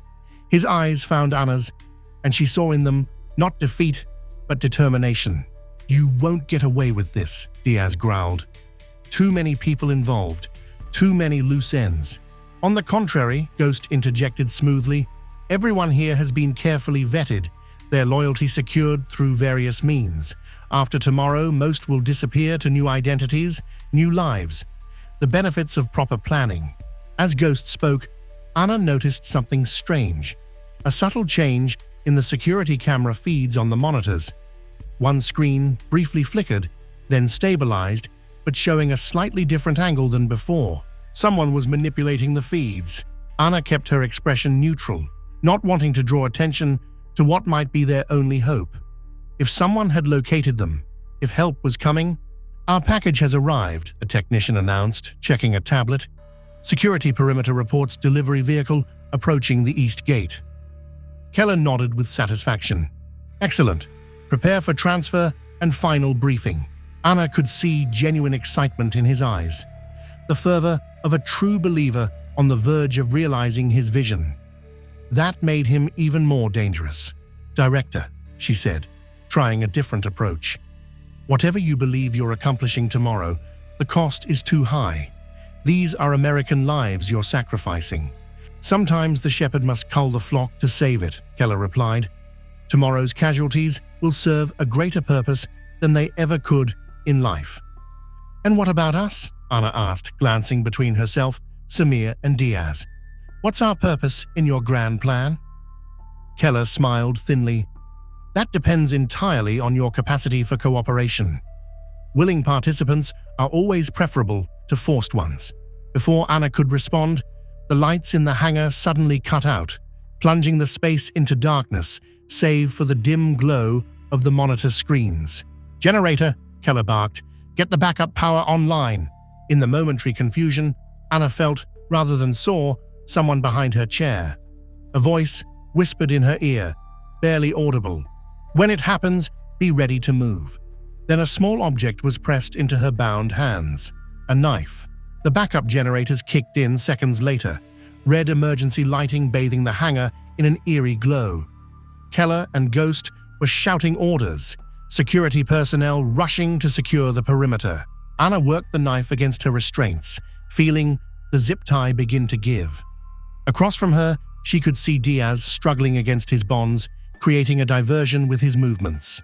And then chaos erupted outside, the unmistakable sound of gunfire, followed by explosions that shook the hangar walls. "We're under attack," someone shouted. "Multiple hostiles, east and south perimeters." Keller grabbed a radio. "Secure the payload. Nothing else matters." As attention focused on the external threat, Anna felt her restraints finally snap. In one fluid motion, she lunged from the chair, tackling the nearest guard and wrestling away his weapon. Samir, somehow also free, had already taken down another guard and was moving toward Diaz. Gunfire erupted inside the hangar as Keller's security team engaged with the unknown attackers now breaching the doors. Anna fired 2 precise shots, dropping guards who were taking aim at Samir, then rolled behind a console for cover. Through the chaos, she spotted Keller and Ghost retreating toward a rear exit, protected by their remaining security detail. "Samir, get Diaz," Anna shouted over the gunfire. "I'm going after Keller." Without waiting for acknowledgement, Anna moved from cover to cover, working her way toward the fleeing conspirators. The attack had caught them off guard, but they were professionals, adapting quickly, executing contingency plans. Who had come to their rescue? Anna had no time to speculate as she pursued Keller through the rear exit and into the night air. Ahead, she could see him and Ghost boarding a waiting helicopter, rotors already spinning up. Anna raised her weapon, but the distance was too great for a reliable shot, especially with the whipping wind from the rotors. She sprinted forward, determined to stop them Before they could escape, a figure cut across her path. One of Keller's guards, weapon raised. Anna fired first, catching him in the chest. She leaped over his fallen form without breaking stride. The helicopter was lifting off, Keller's face visible through the side window. Anna fired twice more, but the bullets pinged harmlessly off the reinforced glass. As the aircraft rose higher, Anna stood helplessly watching their escape, her weapon now empty. Around her, the sounds of battle were dying down, suggesting the attack was nearly over. But Keller was gone, and with him, potentially, the only concrete evidence connecting him to the plot. Anna turned back toward the hangar, hoping Samir and Diaz had fared better. As she approached, she finally got a clear view of their rescuers, a tactical team in unmarked black uniforms, moving with military precision. One of them approached her, weapon lowered but ready. "Agent Carter," the voice was female, authoritative. "Who are you?" Anna demanded, still gripping her empty weapon. The woman removed her tactical helmet, revealing a stern face framed by short gray hair. "Assistant Director Helen Morrison, Internal Affairs," she answered. "We've been investigating Keller for months. Your actions today forced our hand." Anna almost laughed with relief and exhaustion. "Internal Affairs, of course. Your friend Diaz managed to get a message to his contact in our division before joining your unsanctioned operation," Morrison explained. "Once we confirmed Keller's suspicious behavior at headquarters, we mobilized. Keller escaped," Anna reported grimly, "along with his key operative. But the attack is still set to proceed," Morrison replied. "That's our priority now." She gestured toward the hangar, where Samir and Diaz were emerging, supported by tactical team members. Both looked battered, but alive. "The drone is ready," Samir called out as they approached. "Launch window confirmed for 11 a.m. tomorrow during the presidential address." Anna felt a renewed surge of determination. Keller might have escaped, but they could still stop the attack. They had the location, the method, and now the exact timing. "We have less than 12 hours, she said to Morrison, "and a lot of planning to do." As the tactical team secured the area and medical personnel attended to the wounded, Anna looked at the night sky where Keller's helicopter had disappeared. This wasn't over, not by a long shot. The clock was still ticking. But for the first time since this nightmare began, Anna Carter felt something she'd almost forgotten. Chapter 6. Independence Day. The dawn of July 4th broke clear and bright over Washington, D.C., the sky a perfect canvas of blue that would later showcase the nation's celebratory fireworks. For the hundreds of thousands of visitors already streaming into the city, it was a day of patriotic pride, family gatherings, and summer festivities. For Anna Carter, it was 0 hour. The command center, established in a secure FBI facility, hummed with controlled urgency. After Morrison's team had extracted them from the airstrip, events had moved with whiplash speed: emergency briefings, evidence validation, rapid deployment planning. Director Wells, initially skeptical, had been convinced by the irrefutable evidence recovered from the hangar computers. Keller was now officially a fugitive, his face and ghosts distributed to every law enforcement agency in the country. Perimeter teams in position, Diaz reported, his head now bandaged, but his focus sharp. Despite medical recommendations, he'd refused to sit out the operation. Rooftop access secured on all adjacent buildings. Anna nodded, studying the tactical map displaying the National Mall and surrounding areas. Red dots indicated their teams, blue the regular security personnel who'd been subtly reinforced without raising public alarm. "Crowd management units?" she asked. "Ready for phased evacuation if necessary," Morrison answered from across the room. "Though we're still hoping to neutralize the threat without causing panic." The decision to proceed with the Independence Day celebrations had been controversial but strategic. Canceling would alert Keller's network that their plot had been discovered, potentially triggering alternative plans they weren't aware of. Instead, they'd implemented enhanced security measures under the guise of standard holiday protocols. Anna glanced at her watch. 9:47 a.m. just over an hour until the presidential address, when the drone was scheduled to launch. Samir approached, tablet in hand. After being cleared by medical, he'd been working with the technical team to analyze the drone's programming. "I've identified the launch sequence," he reported. "It's set to activate remotely, but requires a direct line-of-sight transmission from within half a mile of the target." "Meaning Keller or one of his people needs to be physically present," Anna concluded. "Exactly. And there's something else." Samir's expression was grim. "The chemical payload is more sophisticated than we thought. It's designed to disperse in 3 stages, maximizing both immediate casualties and lingering effects.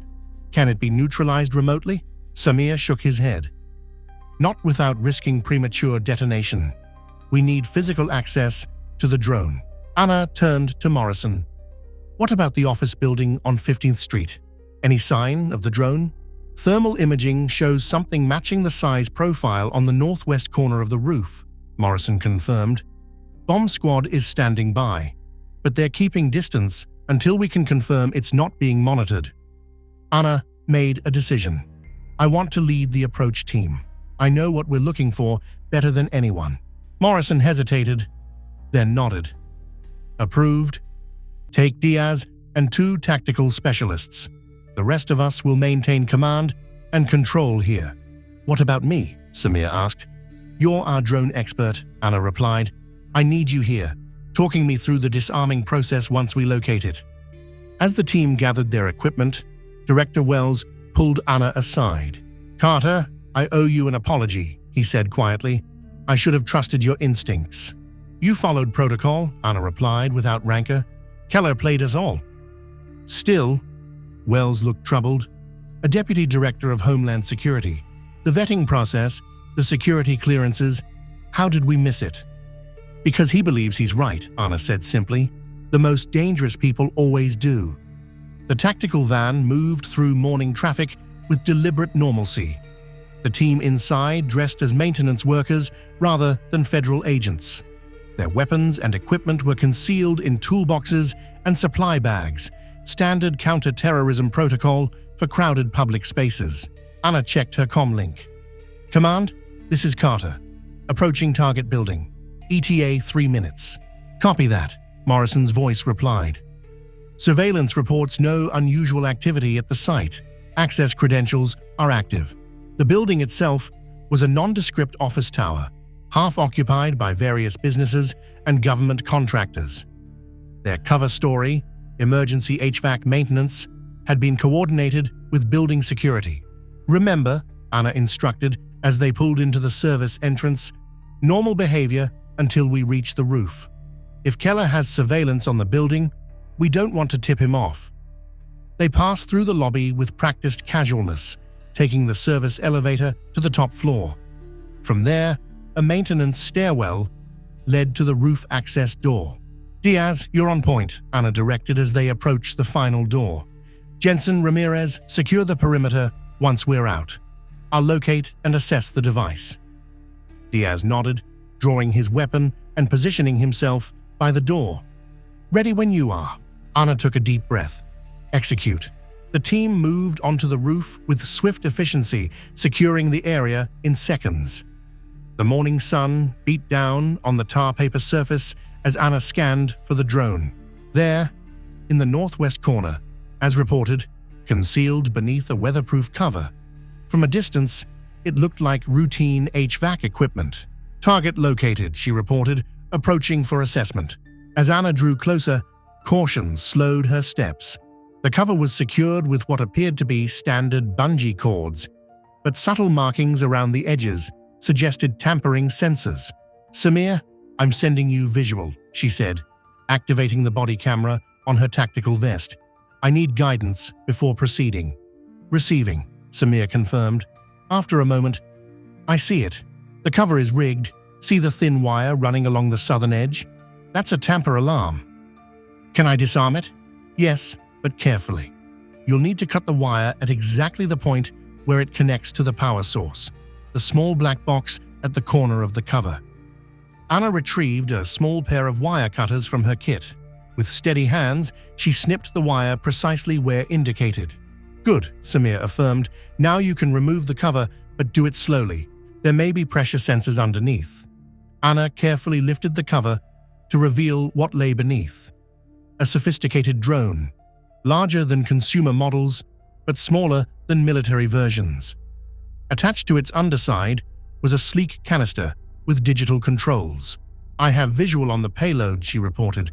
"Looks like a modified aerosol dispersal system." "That's it," Samir confirmed. "Don't touch anything yet.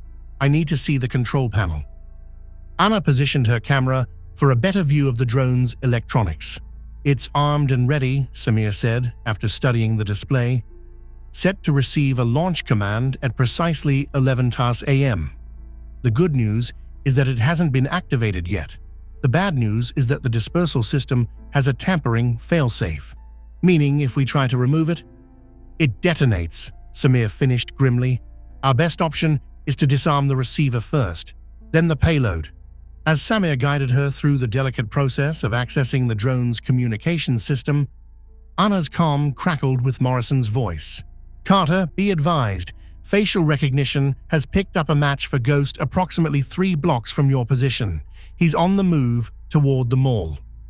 Anna's pulse quickened. "He'll be looking for a vantage point to send the launch signal. Teams are converging, but it's crowded. We can't risk a public confrontation unless absolutely necessary." Anna focused on the task at hand, carefully disconnecting the receiver module as Samir instructed. "Receiver disabled," she announced. Moving to the payload. "This is the tricky part," Samir warned. "The canister has its own power source and trigger mechanism. You'll need to access the control panel behind the red cover plate."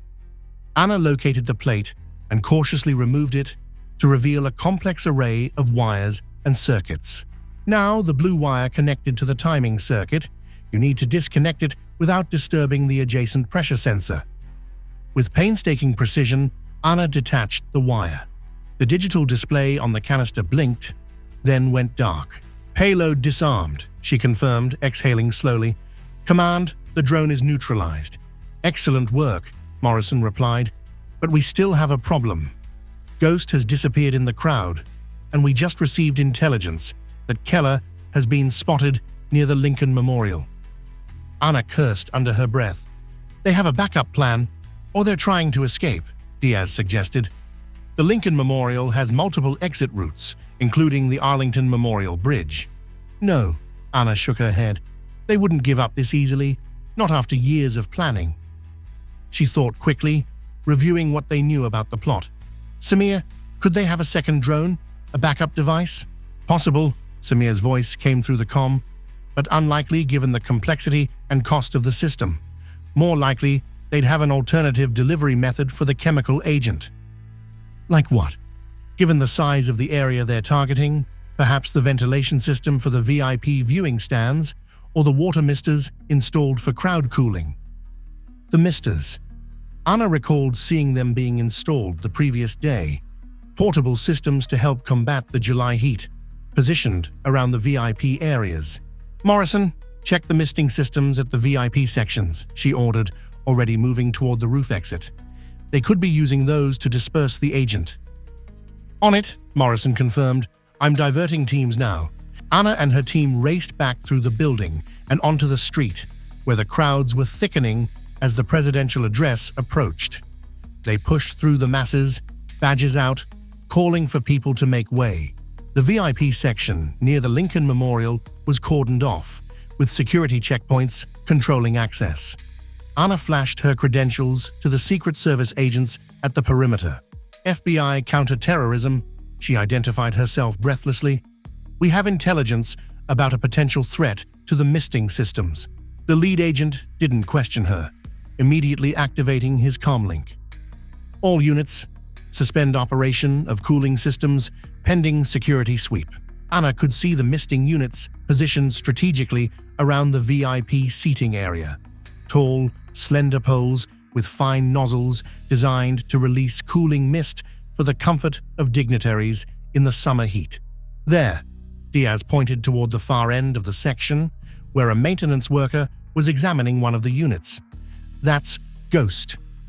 Anna recognized him instantly despite the disguise. The same lean build, the same precise movements. And he was reaching into a tool bag at his feet. "Ghost!" she shouted, drawing her weapon. "Federal agent, hands where I can see them." Ghost froze momentarily, then, in one fluid motion, pulled a device from his bag and pressed a button. Instantly, the misting systems activated, spraying fine droplets into the air above the seating area. "Evacuate!" Anna shouted to the Secret Service agents. "Chemical agent, clear the area." As security personnel rushed to evacuate the VIP section, Anna and Diaz pursued Ghost, who was already fleeing toward the memorial steps. The crowd, sensing the commotion, began to part in confusion and alarm. Ghost was fast, but Anna was faster. She tackled him on the steps of the Lincoln Memorial, sending them both crashing to the ground. Her gun skittered away across the marble as Ghost twisted with surprising strength, driving an elbow into her ribs. Pain flared, but Anna maintained her grip, years of FBI combat training taking over. She locked her arms around Ghost's neck in a restraint hold as he continued to struggle. "It's over," she hissed into his ear. "The attack failed." "Did it?" Ghost replied with chilling calm. "Look around you, Agent Carter." Anna glanced up to see panic spreading through the crowd as the misting systems continued to spray. Security forces were shouting evacuation orders, people were running, crying out in fear. Exactly the chaos Keller and his co-conspirators had wanted. Fear, panic, the illusion of an attack even without the deadly chemical. "You're causing exactly what they wanted," Ghost continued, his voice unnervingly steady despite Anna's chokehold. "Terror, confusion, a nation united in fear." Diaz appeared beside them, weapon trained on Ghost. "Don't move," he ordered, quickly applying restraints to the operative's wrists. Anna's comm crackled to life, Morrison's voice urgent in her ear. "Carter, the misting systems are clean. Repeat, no chemical agent detected. It's a diversion." "A diversion for what?" Anna demanded, scanning the area frantically. Her answer came in the form of a distant figure on the opposite side of the reflecting pool. Keller, walking calmly toward a small podium set up for media interviews. In his hand was a leather portfolio, innocuous to any casual observer, but Anna knew that would be the real payload, positioned for maximum effect when the political and media figures gathered for post-ceremony interviews. "Keller, northwest corner, approaching the media area," she shouted into her comm, already sprinting down the memorial steps. The distance was too great. Hundreds of confused people stood between her and Keller, the crowd now flowing in multiple directions as security attempted to maintain order. Anna pushed through the masses, Diaz close behind, both showing their badges and shouting for people to clear a path. Through gaps in the crowd, Anna caught glimpses of Keller, still advancing toward the podium, his face a mask of determination. No one was stopping him. His credentials would still register as valid in the security system. "All units, detain Deputy Director Keller immediately," Morrison's voice commanded over the general channel. "He is armed and dangerous, approaching the media platform." Anna broke through the edge of the crowd to see Keller now just 20 yards from his target. Security personnel were moving toward him, but slowly, confusion evident in their movements. Conflicting orders, uncertainty about confronting such a high-ranking official. "Keller," Anna shouted, raising her weapon. "FBI, stop where you are." Keller turned, his eyes finding hers across the distance. For a brief moment, their gazes locked, and Anna saw not fear or anger, but a terrible resolve. He reached for the portfolio clasp. Anna fired. The shot caught Keller in the shoulder, spinning him around. The portfolio fell from his grasp, landing on the pavement with a heavy thud. Security converged from all directions, weapons drawn, surrounding the fallen deputy director. Anna raced forward, her focus entirely on the leather case. "Everyone back," she commanded. "Potential chemical agent." She approached the portfolio cautiously, weapons still trained on Keller, who lay on the ground clutching his wounded shoulder, security personnel securing him. Carefully, Anna used her foot to open the fallen portfolio. Inside, nestled in custom-cut foam, was a small but sophisticated dispersal device, the real Shihab delivery system. "Bomb squad, my location," she reported into her comm. "Chemical device, unexploded but armed." As specialists rushed forward and established a perimeter, Anna finally approached Keller, who watched her with cold disdain despite his injury. "You've ruined everything," he said quietly. "Do you have any idea what you've done?" "Stopped you from murdering innocent people," Anna replied evenly. "I was saving them," Keller insisted, his voice fervent despite his weakening condition. "Creating the catalyst this country needed. Sometimes sacrifices must be made for the greater good." Anna holstered her weapon, looking down at the man who had nearly succeeded in causing unimaginable tragedy. "That wasn't your decision to make." 3 days later, Anna stood in Director Wells's office, watching the news coverage still dominated by the thwarted attack. The headlines were sensational. Independence Day plot foiled, Deputy Director's betrayal, Muslim American student key to uncovering conspiracy. The last one made Anna smile slightly. Samir had finally received the recognition he deserved, his story capturing the public imagination. The narrative of a young Muslim American, falsely suspected yet working tirelessly to protect his country, was a powerful counterpoint to the fear Keller had tried to instill. "The president wants to personally thank you at next week's ceremony," Wells informed her, muting the television. "You and Samir both." "And Diaz," Anna added firmly. "And Diaz," Wells agreed with a smile. "The investigation into Keller's network is ongoing. We've already identified 3 other government officials and several contractors involved in the conspiracy." "Any sign of Ghost?" Wells shook his head. "He's refusing to cooperate, won't even confirm his real identity. But we'll break him eventually." Anna nodded, though something told her Ghost wasn't the type to break. Men like him, true believers in their cause, rarely did. "What about Keller's claims about others supporting him?" "We're looking into it," Wells said carefully. "Some of his statements align with fringe elements we've been monitoring, but we can't confirm high-level involvement yet." The unspoken message was clear. This might go higher, deeper than anyone was comfortable admitting. A knock at the door interrupted them. Samir entered, looking remarkably different from the scared young man Anna had first interrogated. His bruises were healing, and there was a new confidence in his bearing. "Am I interrupting?" he asked. "Not at all," Wells assured him. "We were just discussing the aftermath." "My parents asked me to extend their thanks," Samir told Anna, "for believing me when no one else would." Anna smiled. "I didn't at first. I was so sure the algorithm was right." "It was," Samir pointed out, "just about the wrong person." That was the irony that had kept Anna awake at night. The pattern recognition software had detected actual terrorist activity. It had simply misidentified which side of the operation Samir was on. "What will you do now?" she asked him. "Finish my studies," Samir replied, "then maybe consider a different career path." He glanced meaningfully at Wells.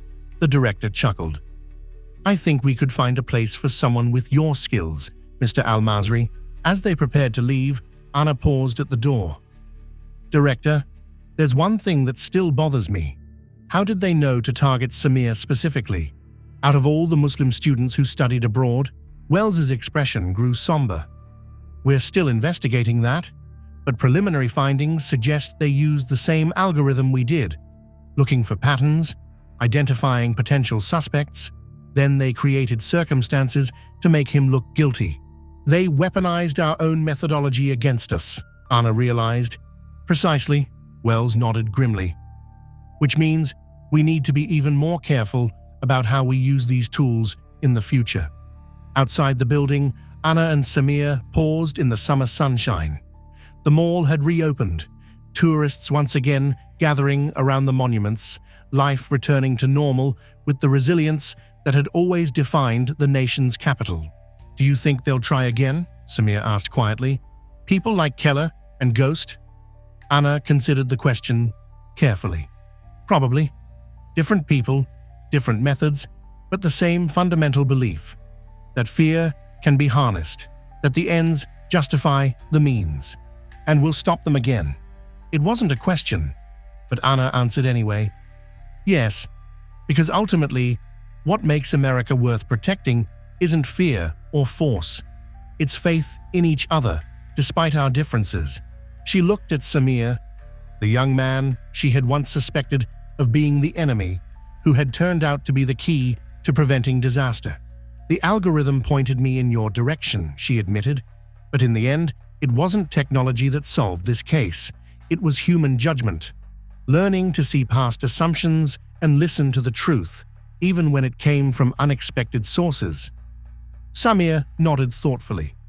So there's still a place for human intelligence in the age of algorithms. Always, Anna affirmed, watching as a new group of visitors made their way toward the Lincoln Memorial, where days earlier, disaster had nearly struck. The data tells us where to look, but only we can decide what we're really seeing. As they parted ways, Anna Carter felt a renewed sense of purpose. The shadow of doubt had been lifted, revealing a clearer path forward, one where technology informed decisions, but never replaced the human judgment at the heart of justice. And that perhaps was the most important lesson of all. The security clearances. How did we miss it? Because he believes he's right, Anna said simply. The most dangerous people always do. The tactical van moved through morning traffic with deliberate normalcy. The team inside dressed as maintenance workers rather than federal agents. Their weapons and equipment were concealed in toolboxes and supply bags, standard counter-terrorism protocol for crowded public spaces. Anna checked her comlink. Command, this is Carter, approaching target building. ETA 3 minutes. Copy that, Morrison's voice replied. Surveillance reports no unusual activity at the site. Access credentials are active. The building itself was a nondescript office tower, half occupied by various businesses and government contractors. Their cover story, emergency HVAC maintenance, had been coordinated with building security.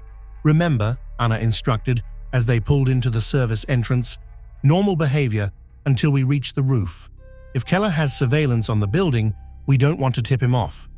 They passed through the lobby with practiced casualness, taking the service elevator to the top floor. From there, a maintenance stairwell led to the roof access door. Diaz, you're on point, Anna directed as they approached the final door. Jensen, Ramirez, secure the perimeter once we're out. I'll locate and assess the device. Diaz nodded, drawing his weapon and positioning himself by the door. Ready when you are. Anna took a deep breath. Execute. The team moved onto the roof with swift efficiency, securing the area in seconds. The morning sun beat down on the tar paper surface as Anna scanned for the drone. There, in the northwest corner as reported, concealed beneath a weatherproof cover. From a distance, it looked like routine HVAC equipment. Target located, she reported, approaching for assessment. As Anna drew closer, caution slowed her steps. The cover was secured with what appeared to be standard bungee cords, but subtle markings around the edges suggested tampering sensors. Samir, I'm sending you visual, she said, activating the body camera on her tactical vest. I need guidance before proceeding. Receiving, Samir confirmed. After a moment, I see it. The cover is rigged. See the thin wire running along the southern edge? That's a tamper alarm. Can I disarm it? Yes, but carefully. You'll need to cut the wire at exactly the point where it connects to the power source, the small black box at the corner of the cover. Anna retrieved a small pair of wire cutters from her kit. With steady hands, she snipped the wire precisely where indicated. Good, Samir affirmed. Now you can remove the cover, but do it slowly. There may be pressure sensors underneath. Anna carefully lifted the cover to reveal what lay beneath. A sophisticated drone, larger than consumer models but smaller than military versions. Attached to its underside was a sleek canister with digital controls. I have visual on the payload, she reported. Looks like a modified aerosol dispersal system. That's it, Samir confirmed. Don't touch anything yet. I need to see the control panel. Anna positioned her camera for a better view of the drone's electronics. "It's armed and ready," Samir said, after studying the display. "Set to receive a launch command at precisely 11 a.m. The good news is that it hasn't been activated yet. The bad news is that the dispersal system has a tampering failsafe, meaning if we try to remove it, it detonates," Samir finished grimly. "Our best option is to disarm the receiver first, then the payload." As Samir guided her through the delicate process of accessing the drone's communication system, Anna's comm crackled with Morrison's voice. "Carter, be advised. Facial recognition has picked up a match for Ghost approximately 3 blocks from your position. He's on the move toward the mall." Anna's pulse quickened. "He'll be looking for a vantage point to send the launch signal. Teams are converging, but it's crowded. We can't risk a public confrontation unless absolutely necessary." Anna focused on the task at hand, carefully disconnecting the receiver module as Samir instructed. "Receiver disabled," she announced, moving to the payload. "This is the tricky part," Samir warned. "The canister has its own power source and trigger mechanism. You'll need to access the control panel behind the red cover plate." Anna located the plate and cautiously removed it to reveal a complex array of wires and circuits. Now, the blue wire connected to the timing circuit. You need to disconnect it without disturbing the adjacent pressure sensor. With painstaking precision, Anna detached the wire. The digital display on the canister blinked, then went dark. "Payload disarmed," she confirmed, exhaling slowly. "Command, the drone is neutralized." "Excellent work," Morrison replied, "but we still have a problem. Ghost has disappeared in the crowd, and we just received intelligence that Keller has been spotted near the Lincoln Memorial." Anna cursed under her breath. "They have a backup plan, or they're trying to escape," Diaz suggested. "The Lincoln Memorial has multiple exit routes, including the Arlington Memorial Bridge." "No," Anna shook her head. "They wouldn't give up this easily, not after years of planning." She thought quickly, reviewing what they knew about the plot. "Samir, could they have a second drone, a backup device?" "Possible," Samir's voice came through the comm, "but unlikely given the complexity and cost of the system. More likely, they'd have an alternative delivery method for the chemical agent." "Like what?" "Given the size of the area they're targeting, perhaps the ventilation system for the VIP viewing stands or the water misters installed for crowd cooling." The misters. Anna recalled seeing them being installed the previous day, portable systems to help combat the July heat, positioned around the VIP areas. "Morrison, check the misting systems at the VIP sections," she ordered, already moving toward the roof exit. "They could be using those to disperse the agent." "On it," Morrison confirmed. "I'm diverting teams now." Anna and her team raced back through the building and onto the street, where the crowds were thickening as the presidential address approached. They pushed through the masses, badges out, calling for people to make way. The VIP section near the Lincoln Memorial was cordoned off, with security checkpoints controlling access. Anna flashed her credentials to the Secret Service agents at the perimeter. "FBI counterterrorism." She identified herself breathlessly. "We have intelligence about a potential threat to the misting systems." The lead agent didn't question her, immediately activating his comm link. "All units, suspend operation of cooling systems pending security sweep." Anna could see the misting units positioned strategically around the VIP seating area. Tall, slender poles with fine nozzles designed to release cooling mist for the comfort of dignitaries in the summer heat. "There," Diaz pointed toward the far end of the section, where a maintenance worker was examining one of the units. "That's Ghost." Anna recognized him instantly despite the disguise. The same lean build, the same precise movements. And he was reaching into a tool bag at his feet. "Ghost," she shouted, drawing her weapon. "Federal agent, hands where I can see them." Ghost froze momentarily, then in one fluid motion pulled a device from his bag and pressed a button. Instantly, the misting systems activated, spraying fine droplets into the air above the seating area. "Evacuate," Anna shouted to the Secret Service agents, Chemical agent, clear the area. As security personnel rushed to evacuate the VIP section, Ana and Diaz pursued Ghost, who was already fleeing toward the memorial steps. The crowd, sensing the commotion, began to part in confusion and alarm.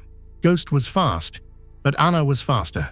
She tackled him on the steps of the Lincoln Memorial, sending them both crashing to the ground. Her gun skittered away across the marble as Ghost twisted with surprising strength, driving an elbow into her ribs. Pain flared, but Ana maintained her grip, years of FBI combat training taking over. She locked her arms around Ghost's neck in a restraint hold as he continued to struggle. "It's over," she hissed into his ear. "The attack failed." "Did it?" Ghost replied with chilling calm. "Look around you, Agent Carter." Ana glanced up to see panic spreading through the crowd as the misting systems continued to spray. Security forces were shouting evacuation orders. People were running, crying out in fear. Exactly the chaos Keller and his co-conspirators had wanted. Fear, panic, the illusion of an attack, even without the deadly chemical. "You're causing exactly what they wanted," Ghost continued, his voice unnervingly steady despite Ana's chokehold. Terror, confusion, a nation united in fear. Diaz appeared beside them, weapon trained on Ghost. "Don't move," he ordered, quickly applying restraints to the operative's wrists. Ana's comm crackled to life, Morrison's voice urgent in her ear. "Carter, the misting systems are clean. Repeat, no chemical agent detected. It's a diversion." "A diversion for what?" Ana demanded, scanning the area frantically. Her answer came in the form of a distant figure on the opposite side of the reflecting pool. Keller, walking calmly toward a small podium set up for media interviews. In his hand was a leather portfolio, innocuous to any casual observer. But Ana knew that would be the real payload, positioned for maximum effect when the political and media figures gathered for post-ceremony interviews. "Keller, northwest corner, approaching the media area," she shouted into her comm, already sprinting down the memorial steps. The distance was too great. Hundreds of confused people stood between her and Keller, the crowd now flowing in multiple directions as security attempted to maintain order. Ana pushed through the masses, Diaz close behind, both showing their badges and shouting for people to clear a path. Through gaps in the crowd, Ana caught glimpses of Keller, still advancing toward the podium, his face a mask of determination. No one was stopping him. His credentials would still register as valid in the security system. "All units, detain Deputy Director Keller immediately," Morrison's voice commanded over the general channel. "He is armed and dangerous, approaching the media platform." Ana broke through the edge of the crowd to see Keller now just 20 yards from his target. Security personnel were moving toward him, but slowly, confusion evident in their movements. Conflicting orders, uncertainty about confronting such a high-ranking official. "Keller," Ana shouted, raising her weapon. "FBI, stop where you are." Keller turned, his eyes finding hers across the distance. For a brief moment, their gazes locked, and Ana saw not fear or anger, but a terrible resolve. He reached for the portfolio clasp. Ana fired. The shot caught Keller in the shoulder, spinning him around. The portfolio fell from his grasp, landing on the pavement with a heavy thud. Security converged from all directions, weapons drawn, surrounding the fallen deputy director. Ana raced forward, her focus entirely on the leather case. "Everyone back," she commanded. "Potential chemical agent." She approached the portfolio cautiously, weapons still trained on Keller, who lay on the ground, clutching his wounded shoulder, security personnel securing him. Carefully, Ana used her foot to open the fallen portfolio. Inside, nestled in custom-cut foam, was a small but sophisticated dispersal device, the real Shihab delivery system. "Bomb squad my location," she reported into her comm. "Chemical device, unexploded, but armed." As specialists rushed forward and established a perimeter, Ana finally approached Keller, who watched her with cold disdain despite his injury. "You've ruined everything," he said quietly. "Do you have any idea what you've done?" "Stopped you from murdering innocent people," Anna replied evenly. "I was saving them," Keller insisted, his voice fervent despite his weakening condition. "Creating the catalyst this country needed. Sometimes sacrifices must be made for the greater good." Anna holstered her weapon, looking down at the man who had nearly succeeded in causing unimaginable tragedy. "That wasn't your decision to make." 3 days later, Anna stood in Director Wells's office, watching the news coverage still dominated by the thwarted attack. The headlines were sensational. Independence Day plot foiled. Deputy Director's betrayal. Muslim American student key to uncovering conspiracy. The last one made Anna smile slightly. Samir had finally received the recognition he deserved, his story capturing the public imagination. The narrative of a young Muslim American, falsely suspected yet working tirelessly to protect his country, was a powerful counterpoint to the fear Keller had tried to instill. "The president wants to personally thank you at next week's ceremony," Wells informed her, muting the television. "You and Samir both." "And Diaz," Anna added firmly. "And Diaz," Wells agreed with a smile. "The investigation into Keller's network is ongoing. We've already identified 3 other government officials and several contractors involved in the conspiracy." "Any sign of Ghost?" Wells shook his head. "He's refusing to cooperate, won't even confirm his real identity. But we'll break him eventually." Anna nodded, though something told her Ghost wasn't the type to break. Men like him, true believers in their cause, rarely did. "What about Keller's claims about others supporting him?" "We're looking into it," Wells said carefully. "Some of his statements align with fringe elements we've been monitoring, but we can't confirm high-level involvement yet." The unspoken message was clear. This might go higher, deeper than anyone was comfortable admitting. A knock at the door interrupted them. Samir entered, looking remarkably different from the scared young man Anna had first interrogated. His bruises were healing, and there was a new confidence in his bearing. "Am I interrupting?" he asked. "Not at all," Wells assured him. "We were just discussing the aftermath. My parents asked me to extend their thanks," Samir told Anna, "for believing me when no one else would." Anna smiled. "I didn't at first. I was so sure the algorithm was right." "It was," Samir pointed out, "just about the wrong person." That was the irony that had kept Anna awake at night. The pattern recognition software had detected actual terrorist activity. It had simply misidentified which side of the operation Samir was on. "What will you do now?" she asked him. "Finish my studies," Samir replied. "Then maybe consider a different career path." He glanced meaningfully at Wells. The director chuckled. "I think we could find a place for someone with your skills, Mr. Al-Masri." As they prepared to leave, Anna paused at the door. "Director, there's one thing that still bothers me. How did they know to target Samir specifically? Out of all the Muslim students who studied abroad?" Wells's expression grew somber. "We're still investigating that, but preliminary findings suggest they used the same algorithm we did, looking for patterns, identifying potential suspects. Then they created circumstances to make him look guilty. They weaponized our own methodology against us," Anna realized. "Precisely," Wells nodded grimly. "Which means we need to be even more careful about how we use these tools in the future." Outside the building, Anna and Samir paused in the summer sunshine. The mall had reopened. Tourists once again gathering around the monuments, life returning to normal with the resilience that had always defined the nation's capital. "Do you think they'll try again?" Samir asked quietly. "People like Keller and Ghost?" Anna considered the question carefully. "Probably.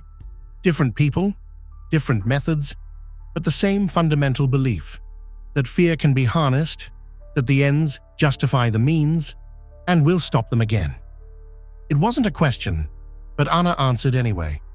"Yes, because ultimately, what makes America worth protecting isn't fear or force. It's faith in each other, despite our differences."